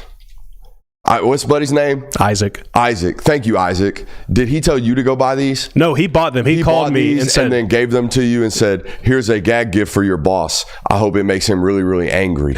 he didn't say that. That's what he said? He just said, will you give these to Brooks for me? Well, he should have said it. No, I'm just kidding. Thank you for the flip-flops. I ain't wearing them. Never in my life. Won't catch me dead. Not unless I am by a body of water because I am a grown man. Okay. When did wearing flip-flops become childish? Toes out, dogs out, not in a professional environment. It ain't about childishness. It's about being a professional grown man. It's about not giving the feed for free in the middle of a live stream. That's what it's about, gentlemen. It's about having the care for your own workplace environment to not have your toes out in the middle of my stream. What if I wear the flip-flops with toe socks? Ooh. Then you're my daddy. Don't do That's that. how my daddy rock his flip-flops. All right? You'll never catch me doing that. Nah, dog. Never. I shouldn't be catching you out here with the dogs out, period. It's just comfortable, all right? Yeah. Seek uncomfortability. How often do I talk about that? You know? You gotta seek moments of uncomfortability. Now, I gotta say, seeing the toes make me uncomfortable. So maybe it's a thing where it makes me better. Do you really look know? at our feet that much? I mean, right? Yeah. When we start to talk about the toes out, yeah, your big toe right there. I'm looking at it. That's a toe. It's wiggling. I'm good. I'm good. This was worth it. I think he's got a fear Welcome of toes. into the local hour. We got a great one. Hey, since Kirby Smart treats his program like Fort Knox, here's what we're going to do. They let, the media department send out some photos of the football team. We're going to go up to the board and look at photos from fall camp. And we're going to make observations off photos. I think this is going to be fun. I'm not bullshitting. I think this is a legitimate segment opportunity right here for us. Okay? And then we're going to tell you what we heard about Scrimmage because everybody else wants to do it and we have to do it. But I think this might be more fun. So let's do this. I need that lab. I got that lab. Let's do it. All right. So here's the deal. This is, all of these photos are provided by the homie Tony Walsh with UGA Athletics. Shout out Tony. Shout out Tony Walsh. Tony Walsh, the youngest Tony Walsh I've ever seen in a Tony Walsh, name. Also, way older than he looks. Way older than he looks. Also, when I thought of the name Tony Walsh, I expected to run into a 48-year-old man. Instead, I ran into a 23-year-old man. 24, 25. He's older than that. Who knows? He's older than that. He's older than that? Yeah. Good people, though. But good people, great people, and Great tremendous photographer. As we can see right here, y'all can tell that's the big homie, Rob. All right, let's take all the context clues we can possibly get here as well. That's Adrian Maddox, okay, right there getting stiff-armed right there by Roger Robinson. And guess who is right here running the play down from behind? That will be Elijah Griffin. We all see him as well, right? Number 90 in there. I think that's Chris Cole based off the face. So we're getting some rotations here, some rotation information right here. Probably good on good right here, John. Hey, boys. Yeah. Probably some good on good, maybe some one-on-one right here. I believe that's, no, we got a young group right here. That's Cortez's face right there, the young center from Parkview. All right, it's Cortez Smith right there. Probably a Young's rep right here, maybe some twos. All right, let's go to the next clip. There's another solo shot of the stiff arm there from Rod. A little bit of scrimmage intel for you. Was told early on in practice, maybe Rod got some, hey, you're a big dude, play big for me on the microphone, just said in a Kirby-esque manner, just a little bit more aggressive. All right, next couple of plays, Roger Robinson brought that hammer. All right, so he's running physical, he's running mean, running angry again. That's good news. There's KJ Bolden. That's Adrian Maddox. It's Adrian Maddox. See the one right there? Yeah. It's a good-looking, long football player. All right? A couple of things about this safety rotation, guys. They're still trying to figure it out. It seems like, Adrian's kind of been the talk of fall camp. Zion Branch was the talk of spring camp. I think they're still very much so deciding who that guy is going to be. Okay? There's Ernest Green. I thought Ernest looked a little. He doesn't look as barrel chested. That's what I'm saying. I thought he looked a little better put together this year in availabilities as well. Yeah, he's definitely lost some weight. Yeah. Oh, also, I know what I really want to point out. What do you not see right now on this clip? Nothing on his shoulder. Nothing on his shoulder. That a boy, Jonathan. No sling, right? That's good news for a football player that we know had shoulder surgery this offseason. There is my man, Izachukwu. This is my guy from Peachtree Ridge right here, the kid that they signed last year. You can see this is a really, really good-looking athlete. They're going to see what he can ultimately do. There's the new staff additions, the homie Phil Rauscher and John Lilly right there. There they are again. That's Walt Flynn, by the way, standing Center across body. from Juan Gaston, I would assume, and you can kind of see the size difference there. Center body. Oh, yeah, for sure. So, I mean, Walt Claire Flynn looks like me at 280 pounds. I mean, he is 6'1" on a good day, all right, playing probably 300 pounds right about now, and is a center-only type of football player, as you can tell by the body size right there. Also, I love that we got no gloves on there. Yeah, no gloves on the centers. I was an offhand glove guy because my knuckles kept getting chewed up. Yeah. And, I'm going to snap and I'm going to punch and I'm going to strike with that offhand. All right, there's Noah Thomas right there. I ain't got nothing to add on that one. Catching the football. All I'll say is, Just Noah Thomas. picture does not do justice how big he is. Nah, super long football player. Been a tough cover all camp. Well put together, okay? That's a 6'6", 205-pounder, all right? Yeah, I'm glad you came in on camera 2 there. Camera 1 still looking a little string beanie. Camera 2, he look a little thicker right there, don't he? All right. There is, who is this? Oh, this is Elias running through the WNBA machine. There's Ethan Barbour. No way you just said that. There's Oscar Delp. And here is an offensive line kind of look right here. I think this got to be tackle over right here, guys, or maybe an offensive indie drill. Definitely an offensive indie drill. This is my man Marcus Harrison. I can't tell who that is. I'm going to go Bo Hewley right there. That's Monroe Freeling. And I can't tell who that is. That's maybe Michael Unai in there at guard. It's definitely Drew Bobo's lower stouts over there, isn't it? I would assume. What you chuckling at over there? Can't believe you said that was crazy. Saying that off the dome was crazy. I mean, bro, as football players, we had all kinds of that is a that's a thing with a bunch of we were making those jokes in 2013. Now it's just applicable. Hey, I apologize. you painted a picture. Don't get bogged down in the jokes, Bo Walker. Our podcast listeners, you painted a picture. Thank you very much. Hey, here we go, Bo Walker, right here. Big talker camp, always talker camp. This guy, you know why? The dead legs, man. When you make somebody miss, it's going to be ooh and ah. You know what I mean? You just do it once or twice in practice, and everybody's going to be leaving thinking, holy hell, Bo Walker put somebody on the ground today. All right. There he is again. Pretty sure that's Bo. Yeah. Bless you. Nate Frazier, a little 2-ball drill. Ooh, here we go. A little 2-ball drill for Nate. Love to see it. We love to see it. Ball security is paramount. What are you zooming in on? I was going to see if What are you zooming in on? Bro, what do you think? Don't be inappropriate. Don't be inappropriate. I was just trying to note that look how detailed this football program is. They got their photo team coming in here and wiping out the play calls. That's all I was looking at, you inappropriate children. All right, that's what I was looking at. You ain't going to see nothing or get nothing from these dudes. Whatever you say. Look, all of it. Well, that one's not blacked out. We might be able to get something off that one. Okay. This is why people don't do this segment. This is Dwight Phillips right here. That's mislabeled. That's not Bo Walker. That's Dwight Phillips. I can promise you right now. What makes you so sure? That's 24 standing behind him first and foremost. Good catch. Okay. That's Dwight Phillips.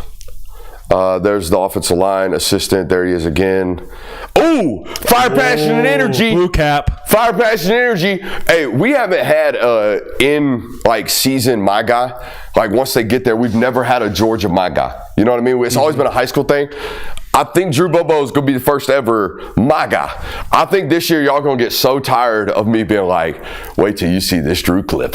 You know what I mean? I think y'all going to get sick of it, but hey, get sick of it. There's Cortez Smith, the center from Parkview as well. He's going to have some interchangeable guard moments in his career, but I think this is your future at the center position. This is a dude now. I think he's a really, really good football player. There's Bo Hewley. Long sleeves. Yeah, my question on that one, if I'm Bo, I want to hold as much water weight as humanly possible. Why are we out here in sleeves sweating it out? Keep it cool. It don't. It does. No, that's cap. That's so cap. Yeah, I did it all in high school. It does. There's Jamal Merriweather, who I think Jamal Merriweather is an NFL body. I don't know if we'll ever see him play. But man, go watch his high school tape. Go watch him in pregame warmups. I see all you SEC staffers looking at Georgia's roster in pregame, doing all the searches, and I don't know why this guy's still on Georgia's roster, because I think he should be playing somewhere, to be honest with you. Maybe he gets some playing time this year. Really, really good fundamental football player. Who is this? Wide receiver Walter Blanchard. That is not Walter. Walter's rated number 30 or 28. This is somebody else. Oh, there's the homie Hezekiah Melander. Had a tough go at it during the scrimmage on Saturday. Yeah. Here we go, get a look at some of the young players out there. I don't even know that third unit of guys out there right there, fourth unit maybe. Yeah, we got walk-on linebackers. I don't even that's Walt Flynn right there playing center. I don't even recognize a lot of those bodies. Marcus Harrison. Oh, this is Micah Bell, Dylan Bell's brother. Ooh. Oh. That guy's gotten bigger, huh? Mm-hmm. These are clips from the first scrimmage at this point, by the way. That guy's gotten way thicker. His bicep width. I know you're a big bicep width guy, Kirby. Look at the just general width of his body. He's swollen up a little bit. It's good weight too. It's not like puffy or anything. Yeah, I don't know if Ellis will ever put on bad weight. Just a football player, when I covered him in high school, was so in tune to what his body needed at all times. Like, I think those kids at IMG are they get taught a higher level of body maintenance than most high school kids do. There's Elias Williams. See how long and big that football player is. Probably from spring ball to now, has really swelled up in the mids. From his thigh board to his upper chest, you can tell, in my opinion, Elias has gotten thicker. There is Dominic Kelly. I love me some Dominic Kelly. Also, is this a SFFP? Yeah, that is a sign and indication that we train with Oliver Davis right there. If y'all see this black, long, skinny towel that says FSSP, that is an indication that I train with the best corner coach in America. So there you go. Monroe Freeling, and at left guard. Any other context clues we can take from this, boys? He does have something on his shoulder. He has something on his shoulder. What else can we see? Looks like Daniel Harris is in there. It looks like Daniel Harris. Who else is standing right in front Cole. of him? Nope, that is Elo Madozi. Oh, that's right. Standing right there in front of him. He took 18. Chris Cole went to 19. And there is Micah Morris right there in at guard. So this obviously, is definitely ones-on-one. That's one-on-one. Yeah. You daggum right there. Okay, so that's good on good. There you see Thomas Blackshear. All right, that's a true freshman. That's a good-looking body right there against DeMello Jones. A little fire, passion, and energy on Zach Branch from the first scrimmage. That's a thick football player. Mm-hmm. I know he's 5'8". Compact. Yes, we are. I heard he ran somebody over on Saturday. Oh. Yep. That's Chauncey Bowens. Good camp on that one. I'm going to have some intel on that one. Hey, footballs. Cool. Oh, more footballs. There's Josh Crawford standing with Micah Bell. And there's the tight end room. And you can see who stands out there. That's a big man. Doesn't even fit in the picture. Hey, this guy's going to be a pro, guys. That's Ethan Barbour. That looks like a modern-day tight end H, doesn't it? Did looks Oscar like an NFL body. Slim down? Yeah, he looks slimmer. Who, Did Oscar? help slim down? Yeah, I mean, he was playing at 250 last year. Yeah. You know, I bet he's playing at 245, 240. There's Philip Lindsay. Good God. You know what I mean? Yeah. Oof. Just vascular as all get out, man. FPE, give it to 2 scrimmages in a row with the blue cap for the captain. And rocking the stash. So wait, we love that. Do we, when you get the fire, passion, and energy, is it something you hold on to, or is it something you got to keep? Nah, you got to keep that thing. You got to keep that thing locked in, baby. There's Uzo and Ikanagbon. That dude is huge, by the way. Maybe one of the more physically impressive young defensive ends in college football. That kid is a monster. Who is that? Chris Jones? That is Chris Jones standing next to him. Yeah, that looks like him. That's 28, right? I can't tell. Good God, whoever it is. That's a big dude. Who is this right here? Chris Cole. Long. Good Lord. Has this segment ran its course? No, Are they I like enjoying it. this? I think they're enjoying All it. right. There's As long Chris as they Cole keep again. putting up fresh names. There's DeMello Jones. It's a good-looking athlete, man. Yeah. He looks good, yeah. Yeah, he's going to be an NFL football player. Interesting tape choice. Oh, on here? You don't see that a lot on guys. That's the standard wrist tape nowadays. Oh, they tape the thumb now? Mm-hmm. Is there a reason why? I couldn't tell you why. I think maybe the separation of those two creates weaknesses in the actual wrist plate. Huh. Interesting. I mean, if you think about it, your thumb's tied right there into your wrist. Oh, yeah, definitely. So maybe preventing that movement backwards. But no, that's the standard. We're going to tape your wrist. We're going to tape your thumb too. There's Elijah Griffin, I would imagine. No, that's Justin Green. My bad. Clinton Barlow. Jordan Hall. Looks long. Good Lord. Yeah. Real thin-armed. Mm-hmm. Thin wrist. Who is this? Jordan Thomas. I got to hear more about this guy this camp. I haven't heard a ton. Nasir Johnson, same thing. Haven't heard a ton. That wasn't Nasir, by the way. That's Josh Horton.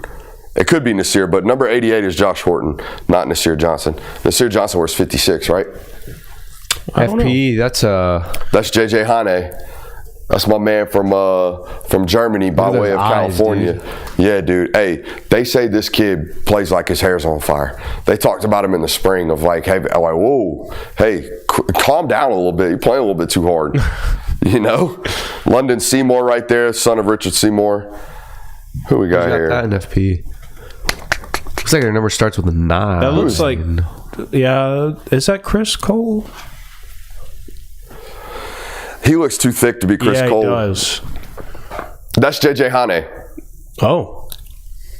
right? Those are defensive line cleats. Yeah. For sure. Here, wait, let's go look at the, yeah, it is. Look at the gloves. Yeah. Yep. Dang, what a ball player. Oh, fire, passion, and energy. Hey, Bo Walker. Yep. Taking one's reps. Okay?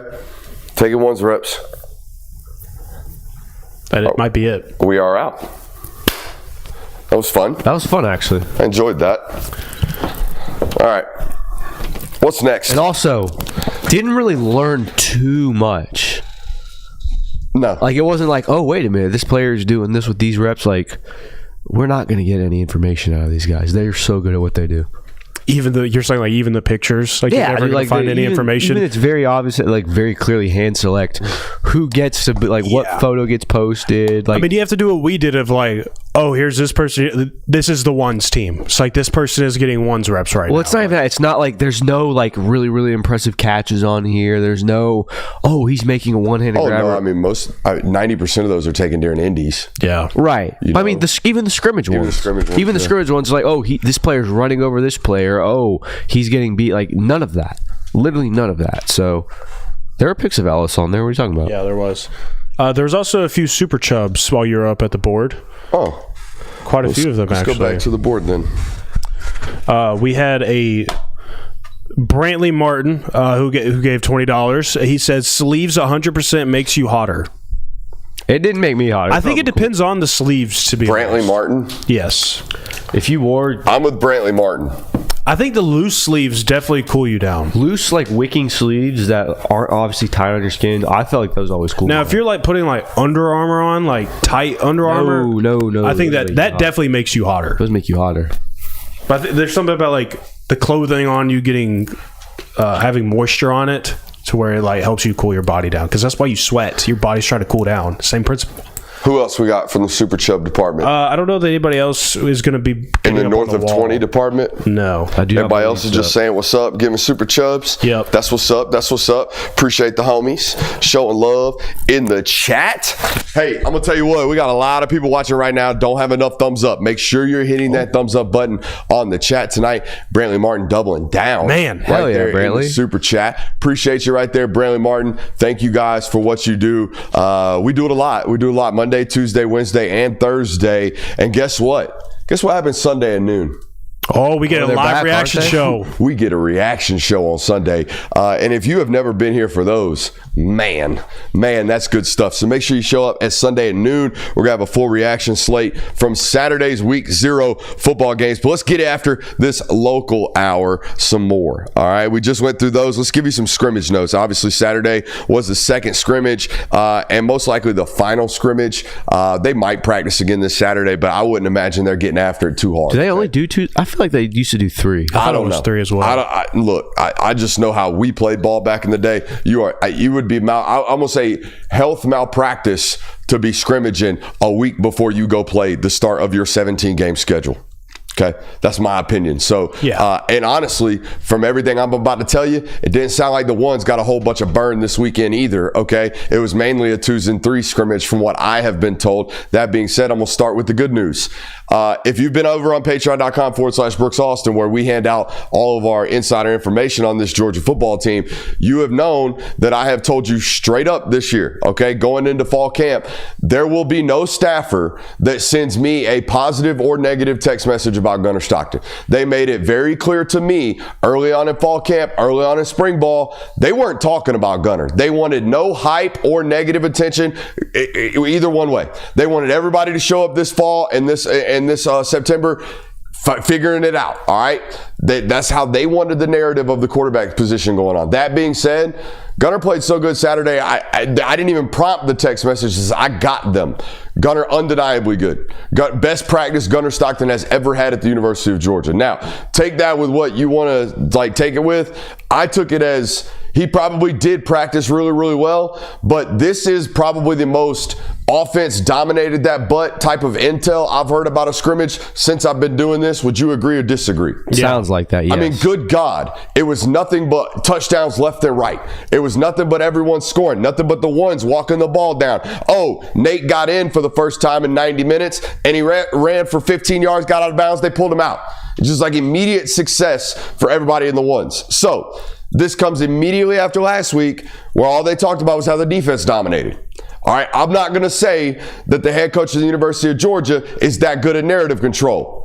That being said, if anybody is, it's probably that guy. Oh, yeah. You know, it's probably that guy. So we heard a lot of good things about the offense, including Ryan Montgomery. He threw a couple touchdowns after a really slow start, a 3-and-out type of situation for him, running with the threes. They got in there and did some work. My sources tell me that if they had to go with a number 2 secondary back to Nate Frazier right about now, it would be Chauncey Bowens. That being said, Dwight Phillips had a great camp. Bo Walker's had a great camp. Okay, but I think if they had to pick a number 2 right now, my sources tell me Chauncey Bowens. Okay, everybody else is gonna be good though. Everybody else gonna get run. It sounds like. Juan Gaston got a good bit of run with the ones. Okay, CJ Wiley made some big plays. Where was he getting run? Do you know, or is guard? It just, okay, and some swing tackle. Ethan Barbour got some reps with the ones. Heard he had a pivotal drop, but played some ball. Okay, Elias Williams dunked on a safety. Just. My ball. Thank you, sir. That's going to happen when you're trying to defend against a 6'7" tight end. I mean, he's 6'12". Yeah. You know? he might be listed as 6'7". He's 6'19". I mean, he's huge. Yeah, I'd say he's like 2 inches taller than I am at least. He's not as thick as Darnell ever was. No. But he is longer. He feels longer to me when I see him. What? I mean, look, dude, how many times tonight? We're talking ball, Kirby. Talking ball. Look, dude, that was a little bit of a ditty. But, no, you're absolutely right. I feel like absolutely Darnell Washington was thicker as far as weight goes. Elias Williams has probably got the longest wingspan on that football team. By a mile. Gunnar getting hyped, though, by the staff. I've been hearing it from boosters. That's like boosters, they're not going to. They don't count. Yeah, I don't think they do. In terms of like real intel on the roster, everyone's great. Everyone's great from the booster. Yeah, everyone. No, you know what should have been the deciding factor, and you need to be careful who you're getting intel from. Matt Landers, because I guarantee you that Matt Landers was a booster's favorite player to watch when they would go to these practices, because it's this big, tall, long wide receiver who's making great plays in practice, and everybody raves about it. And I remember every offseason he would get hyped up, but then he wouldn't amount to anything during the season. Now, he ended up having a solid college football career when he went to Arkansas, but that should have been the telling factor of, like, be careful who you're getting your intel from. Shout out Matt Landers. Dang. I'm glad it all worked out for him. Did it? Yeah, he had a great season with Arkansas, and then he ended up in the Seahawks. I want to say. Is he still on a roster? Let me check that out. You know, always open. Always open. He was always open. You know, just with the Tennessee Titans right now. OG dropper right there. Oh, man. Went to Toledo as well. Come on, man. Oh, God. That's what NFL it pipeline. Went to Toledo. I had a buddy coaching there at the time, and it was like, you know, because he went to Georgia, Toledo, then Arkansas. Okay. And the Toledo coaching staff was like, he had 900 yards. Done. That's it. Well, appreciate you. Matt Landers was fun. He ain't staying here. You know, we know he's gone. Next thing you know, Tyson bread money. Yep. You know, Walmart. Right, Walmart. Gotta love it. So that's that. None of that, like all of the so-and-so made big play, so-and-so made big play. Like that was good information to hear. It's all positive, like we expect out of a scrimmage intel. They're not going to tell us bad stuff. Sounds like they're relatively healthy, even though we were having this discussion today. I think I'm really good at my job. But if Gunnar Stockton had like an inflamed toe and couldn't practice for 3 days, I don't think I would know. No. I don't think I would know. And I only said this to you guys before the show because, I mean, it seems like when a Florida player has a hangnail, that staff is so exhaustive. It's so many people in the building that they're so leaky. They are very, very leaky down there in Florida, it seems to me, where every little nick and cranny we hear about players, that we wouldn't know unless someone leaked it. And if they leaked it nowadays at Georgia, just gone. But I will say that the positive thing that should be for you is that we've been covering Kirby Smart's been the Georgia coach for 10 years. We've been covering them for a while. This is the smallest health, injury report we've ever had this time of year. Mm-hmm. For sure. So I don't know if it's necessarily like they've gotten extra tightened down on, hey, we're not letting anything out this year, or if it's literally just because. I mean, we ain't even heard about so-and-so walked to class in a boot today. No. Don't even get the campus intel. Yeah, we don't even. It's so-and-so walking around with a wrist thing, even though I did see one of those. But hey, it ain't none of my business. You know, didn't even get a self-reported injury from any of the players this time. So-and-so got a groin. You know, didn't even get homie's got a shoulder. Thanks, coach. So-and-so announced via their Instagram story that they tore their ACL and ain't even got one of those. Ain't even got one of those. Hashtag I'm cooked. So, it was a good scrimmage. Did y'all hear anything? Was there anything good about the defensive side? I know that was kind of like, hey, offense had a really, really good day, but not much. You know, I'm telling you, I think it was. You guys are great, man. We're so ready offensively. I mean, I heard death marches. Death marches? Yeah, I heard death marches. Uh-oh. Dejon Edwards back? Nah, Bo Walker, dog. Oh. Bo Walker, death marching. Good Lord. So, yeah, offense played well on Saturday. I mean, that's good to hear, though. Gotta love it. Defense played great week 1. Offense played great week 2. National championship inbound. Greatest team ever. Gotta be. That's how you got to feel leaving camp. That's the way they want you to feel. Oh, yeah. I was joking with somebody the other day. I was like, y'all don't really make it easy for us to know much about your football team. By design, exactly the way we want it. Attaboy. Somewhere in Athens, Georgia right now is a UGA staffer that's watching this is just laughing at how maniacally insane beat reporters are going, trying to get any details on this. Oh, no, they relish in it. Yeah, absolutely. Yeah, no, it's like how they... it's the one moment. It's their release. It makes them happy for the moment. It makes them happy. It gives them a in a normal day where it's like all day long. You know what I mean? Yeah. No, I totally get it. A really intense place. I'd imagine. I would make things hard for us too. Yeah, I wouldn't. I mean, I would. You would. I always say I would. Totally do that. I would.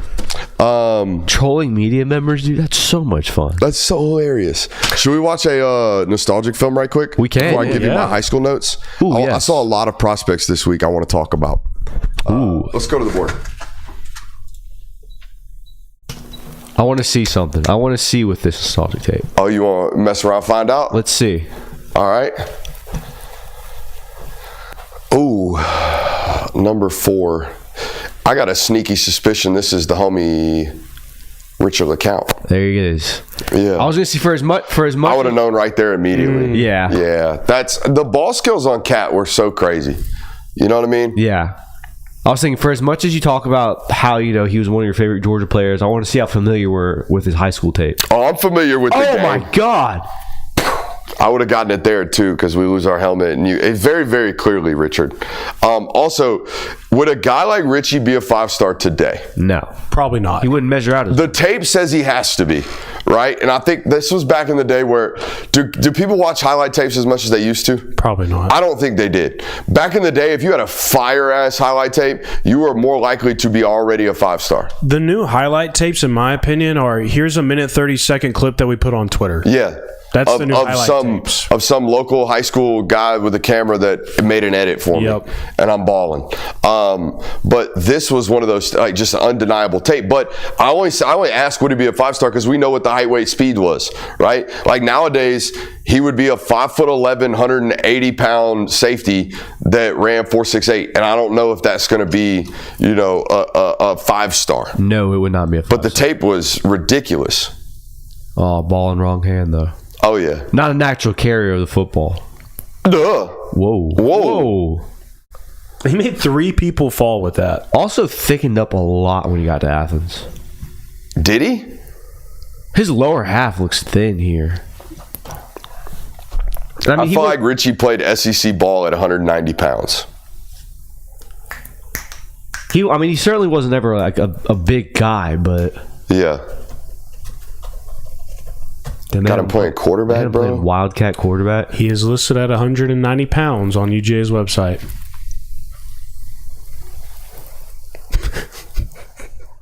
I mean, every time. I enjoy it. Bruh. That looked just like the Arkansas play. That Arkansas interception, is that the best interception? Well, no. Malachi Stark's twice over. Yeah, I was about to say. It's the third best interception in Kirby Smart regime era. Yeah. The Arkansas pick. Yeah. Are both Malachi's picks better? Yeah, I would say so. In the Mercedes-Benz? I mean, let me know, chat. Are we doing just like from the sheer like wow factor of interception? Like difficulty, wow factor, holy hell, that's a great play. I think Malachi's go 1 and 2, and then Richie's 3. You could put Smile Mondon's in the SEC championship up there. When Chris Smith... No, that's just as much a Chris play as it is a Smile play. But I mean, it's still catch off. I don't know. It was a pivotal play. Definitely. But from stupid play type of Malachi and Richard stuff. Dominic Sanders had one in 2016 that got called back. I don't think Dominic Sanders gets more shouts on the internet from anybody than you. Was that a problem? No, he's getting mad about that. No, every time you say it reminds me I have an information gap.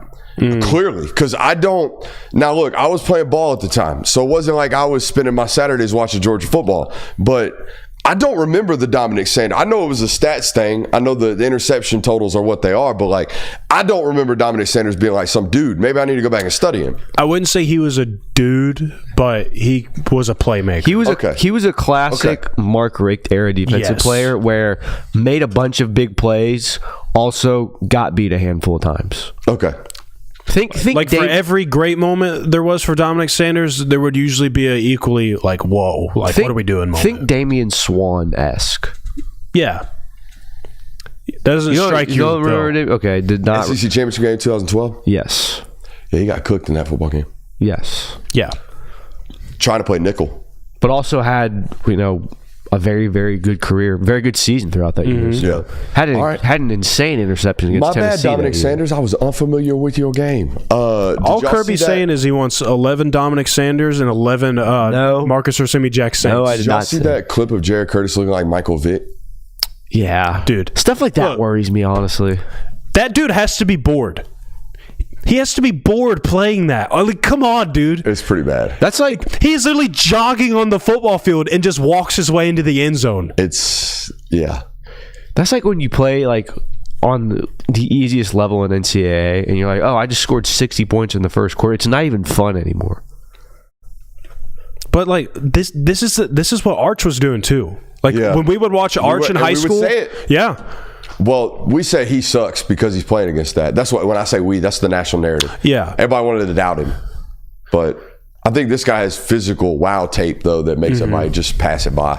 Like who cares? He's playing slappies. Yeah, but yeah, I mean, I can remember watching Arch Manning's high school tape, and it's like, I really don't know what to gauge this on because the competition is so bad, but he's clearly talented. Yeah. And that's the same thing for Jared Curtis. Like, he's clearly talented. Like, just because he's throwing against kids that probably shouldn't be playing on the same football field as him doesn't mean that the arm talent isn't there or any of that stuff.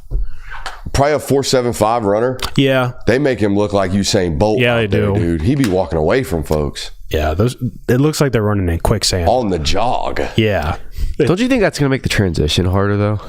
I worry about everybody's transition, to be honest with you, nowadays, man. But yes, you're going from, it's not just an absorption of a playbook. It's, my God, I've never seen anybody like this. Yeah. You know, and there's 11 of you guys. Mm-hmm. So, yeah, there's going to be some natural, I'm in a pocket. Normally, I would do something like, oof, I would move or try to sneak out, and it's going to close on me faster than I thought. Yes. I mean, it's the equivalent of going from D2 football to the NFL. Like, that's what it feels like. And no disrespect to the guys that are playing against him, but y'all know what it is. Come on. It is, like, you do kind of wonder, like, why doesn't Jared Curtis play at Baylor or something like that in Tennessee? Like, yeah. But I mean, it's just not. First of all, blue-collar parents. Okay, Yeah. so I don't think they're picking the kid up and moving him around. yeah, logistically, Okay. that's hard to do. Yeah, I just think they're okay with what it is that he's playing, and I think he's okay with it. Speaking of but high school observations, you have some. I do. We watched a lot of not single-A Tennessee football this week, but we did watch some single-A high school football this week, including Wednesday. Wednesday, I went out to Prince Avenue against, who were they playing? Callaway. Prince Avenue played Callaway at Kell High School. I watched the first 3 quarters of that football game, mostly to see my man Jerry Beard, who, for you Georgia fans, that is the nephew of Garrison Hurst Jr. And I'm going to tell you what. Is it Garrison Hurst Jr.? It's the nephew of Garrison Hurst. And Jerry is as advertised. Now, I've seen Jerry like 4 times at camps, and that is not a shorts and t-shirt football player. You're not going to blow your mind watching him run around in a camp setting. Watch him play football, though, and you'll leave feeling a little bit different. I felt like Kirby signed off on Mr. Beard with 1 clip this week, didn't you? Yeah, I mean, the contact balance is really good on that kid. And just from a fundamental standpoint, the guy's going to do what he's supposed to do, take the right reads. My man Jerry is the guy. They say it's Andrew? That's not what Jerry Beard wants to go by. Interesting. So he goes by Jerry. I know the legal name is Andrew Beard. I chose to call him Jerry because he wants to go by Jerry. So that's what we'll call him. That's what we're going to call him. So there is that. But yeah, I'm a big fan of that one. I think he's going to be a really, really good football player. I don't know where they prioritize him in 2027, though. I have no idea. They have no idea. From my understanding, they will start to begin to set the board in 2027, starting in January. Okay, maybe in February, start to really hone in on things right there. So we got that. By the way, if you're a family member or a coach, I guess I could just text the head coach over there. It's Mark Rick's son. And just ask him, hey, is it Jerry or Andrew? But the social media, when you quote Jerry and you go by Andrew Jerry Beard, you want to be called Jerry, in my opinion. So I don't know why we're getting bogged down in that one, but nonetheless.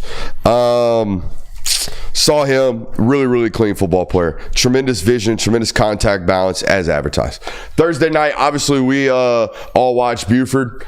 Tyree Green is a safety. Just gonna I had to at everyone in the Discord. It got so repetitive with the question. He's not coming to Georgia to play running back, despite the fact that we probably think he should. Dude, we thought his tape was. I think his tape's better there. I'm with you. I think the common observer thinks that as well. We're not Kirby Smart, so that's just the way I always do with that. Whatever man thinks goes at that position. Has there ever been a player to Lavassier Carroll? Mm-hmm. But he was a running. He was a running back who went to corner, right? Correct. I'm thinking like a. Oh no! A player they never go the other way. He is so prone to play guys defensively. Mecole started at corner. Yeah. You know what I mean? Yeah. So his natural inclination, play him on defense, recruit him to play defense. Interesting. I mean, Malachi could have played offense in college. There's so many more examples. KJ, old buddy that wore 84, Walter Grant. Like, they made him play defense the whole entire time. Even when they needed running backs, they made him go over there on scout team and pick it up. But you're a defensive player. KJ played both ways. That was a safety all the way. He didn't necessarily have the offensive tape, in my opinion. They're like just best athlete on the football field. But just best dude on the field, gets to do whatever he wants in high school. Yeah. But I do think Tyreek is more of a running back than he is a safety. I agree. He looks smooth. Does. And far more impactful as a running back than he is as a safety in high school. But, hey, again, when Kirby Smart selects you, and that was a Kirby take, by the way. From everything I have heard, they identified him early on in the process. Kirby fell in love with him. We're going to take this kid. No matter what happens, he's going to end up at Georgia. So there's that. And I think you've heard that in some of his comments. Ain't worth talking about. Interesting. I'm just going to say this. Some of you high school football programs need to be a little bit nicer to local media. You're a high school football program. Just try and promote your kids. That's it. That's all. Okay? It ain't the Super Bowl, fam. That's not what it is.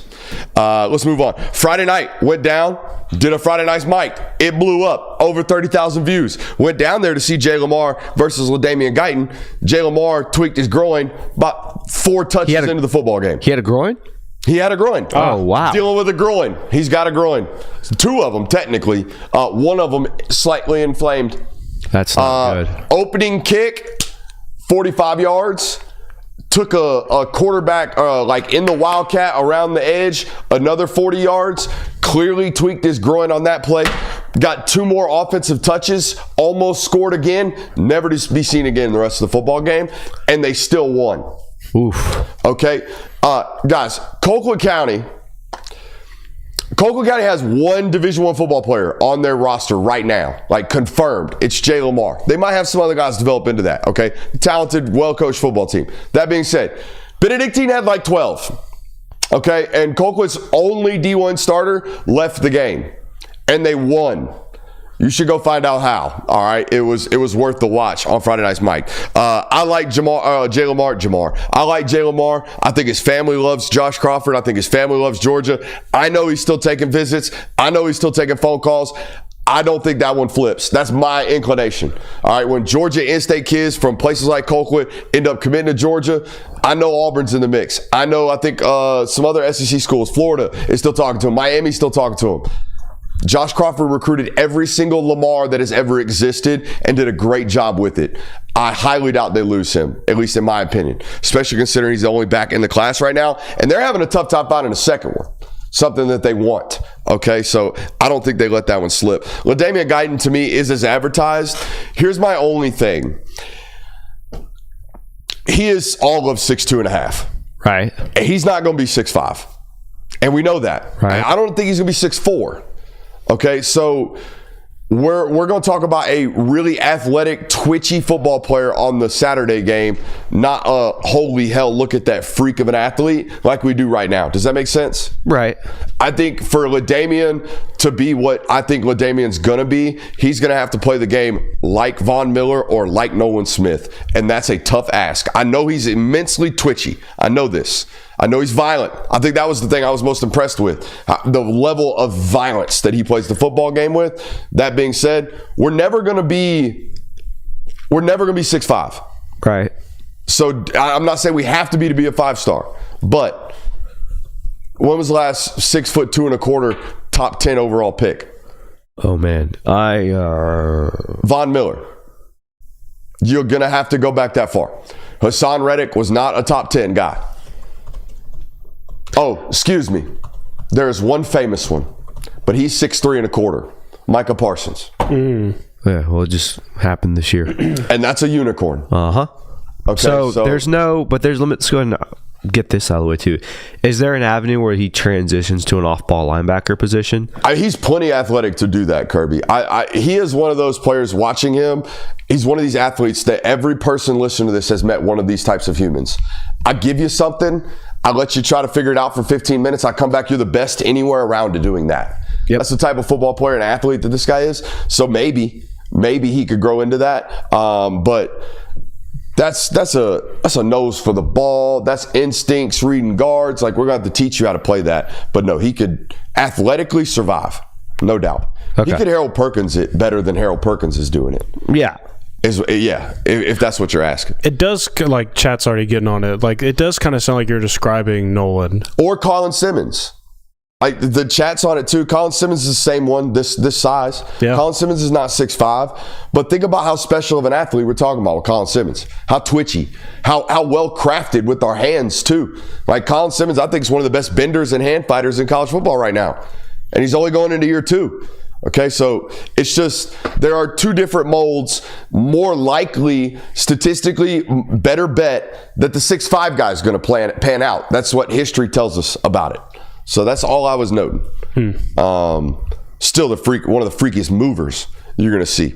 So that was Friday night. Saturday, saw a bunch of games. Okay, saw a bunch of games on Saturday. But I want to talk about one guy. I want to talk about one guy, and spoiler alert, we're going to go see him this Friday night. I think this might be the next hands down best player in the country, and he's from the state of Georgia. It's Casey Barner out there at McEachern. Now, I've known about Casey for a little while now. He was on my list of prospects last year as a true freshman.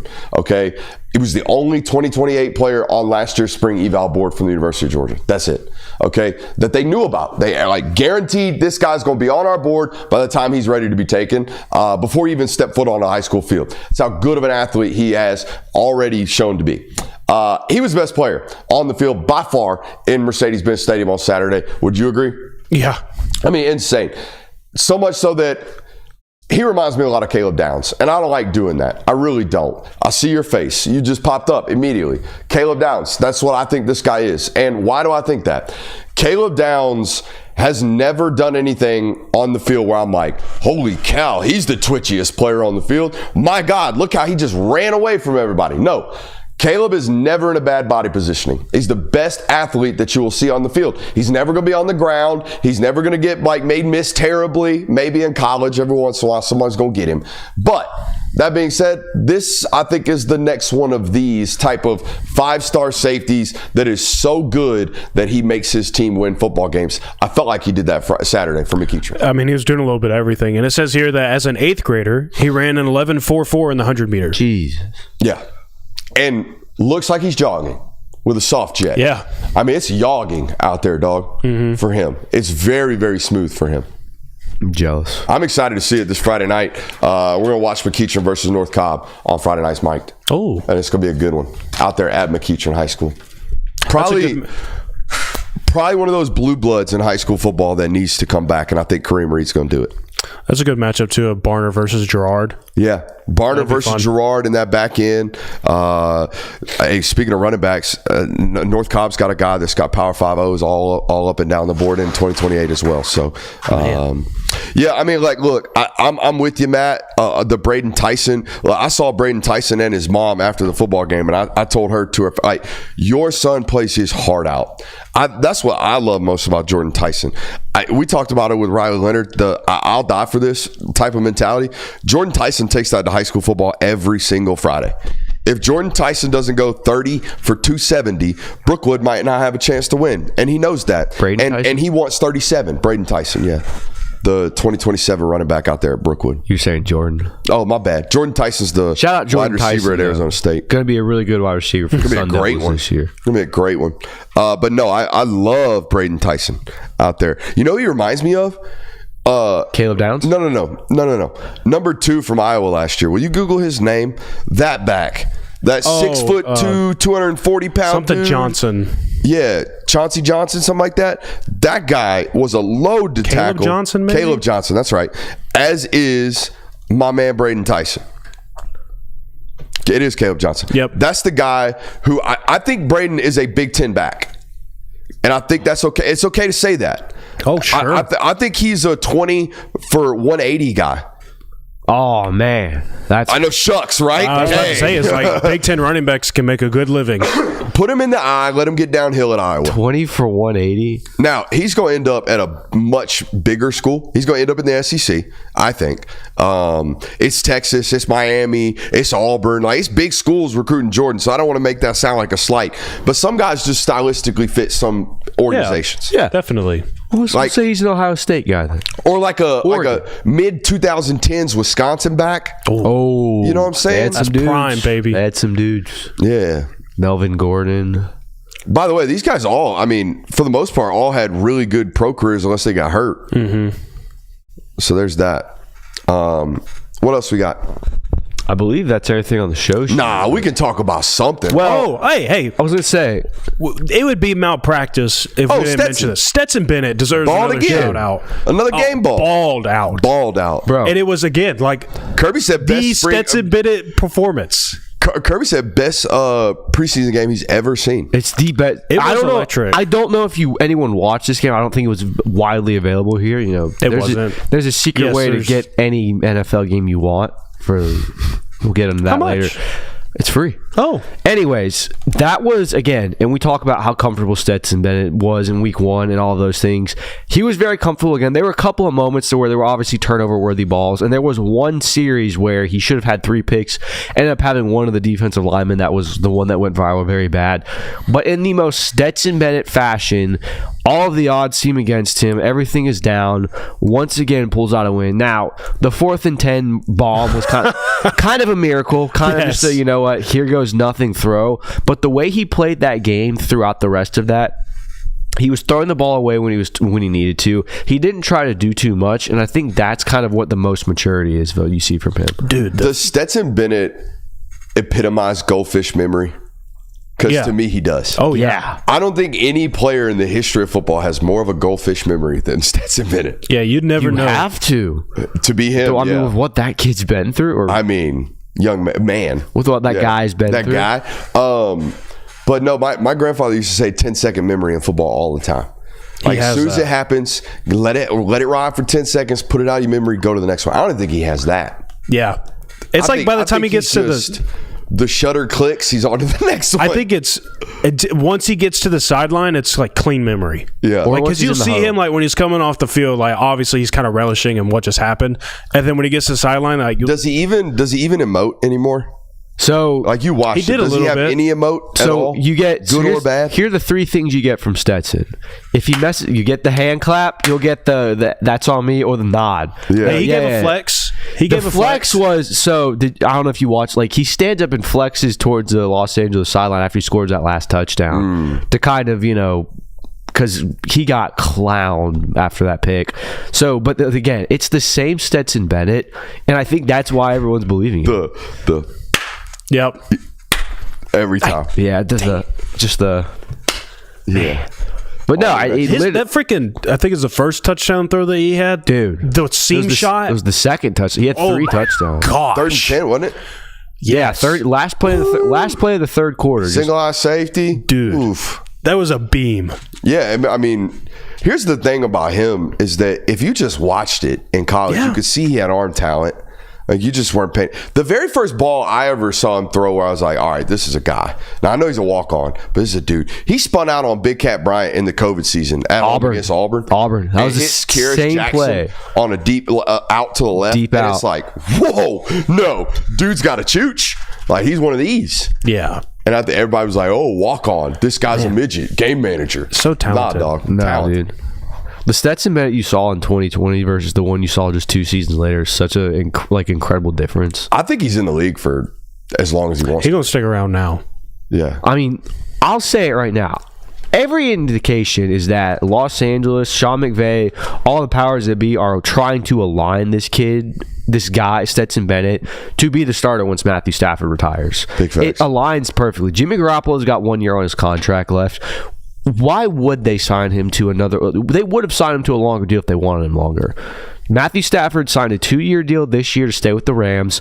We all assume that he's going to be done after that. He's going to, his 17th year in the league? Yeah. He's probably not going to get another contract or sign another one. Well, I mean, and look at the people that they put him around. Like, they put him around a lifer in Matthew Stafford as a starting quarterback and a lifer of a backup role. Like, here, this is how you absorb information. This is what your process needs to be. And Jimmy Garoppolo, who also started football games. Yeah. Like, sorry. No, you're fine. Like, that's just the perfect situation for him to be in. Chat's asking about Savion Hyder, who I think commits in 2 days. I think It's this tomorrow. week. Tomorrow? I thought it was the 20th or something like that. Anyways, I don't that's think 2 it's, days, I yeah. know it's not Georgia. I think Tennessee believes they have a chance, but if I had to pick it right now, it's probably Michigan. I always notice, like, who's showing up? You know what I mean? Who's sending their media to your commitment announcement ceremony? Who's spending the money to send local beat reporters who don't have a ton of budget out to your place? And it looks like it's going to be loaded down with Michigan reporters. So that's my intel there. And it's not Georgia. So Shout out to the bag men at Michigan. Shout out to him. Good football player, even though Yeah, no, he's a great we running don't back. know. I mean, we don't have junior tape, do we? No. I don't think so. I don't think we've watched much junior tape on that one. I'm a Derek Cooper guy. I've made that known. Derek Cooper looks insane again already. Looks heavier. So there's that. Hey, got another big day coming up tomorrow here on the network. Got a Notre Dame study coming for you guys. Also going to be live again tomorrow night here at 8 o'clock. Bunch of people watching right now. Make sure you hit that thumbs up button on your way out. It'll help us in the long run. Appreciate you for being here. I love you. Goodbye.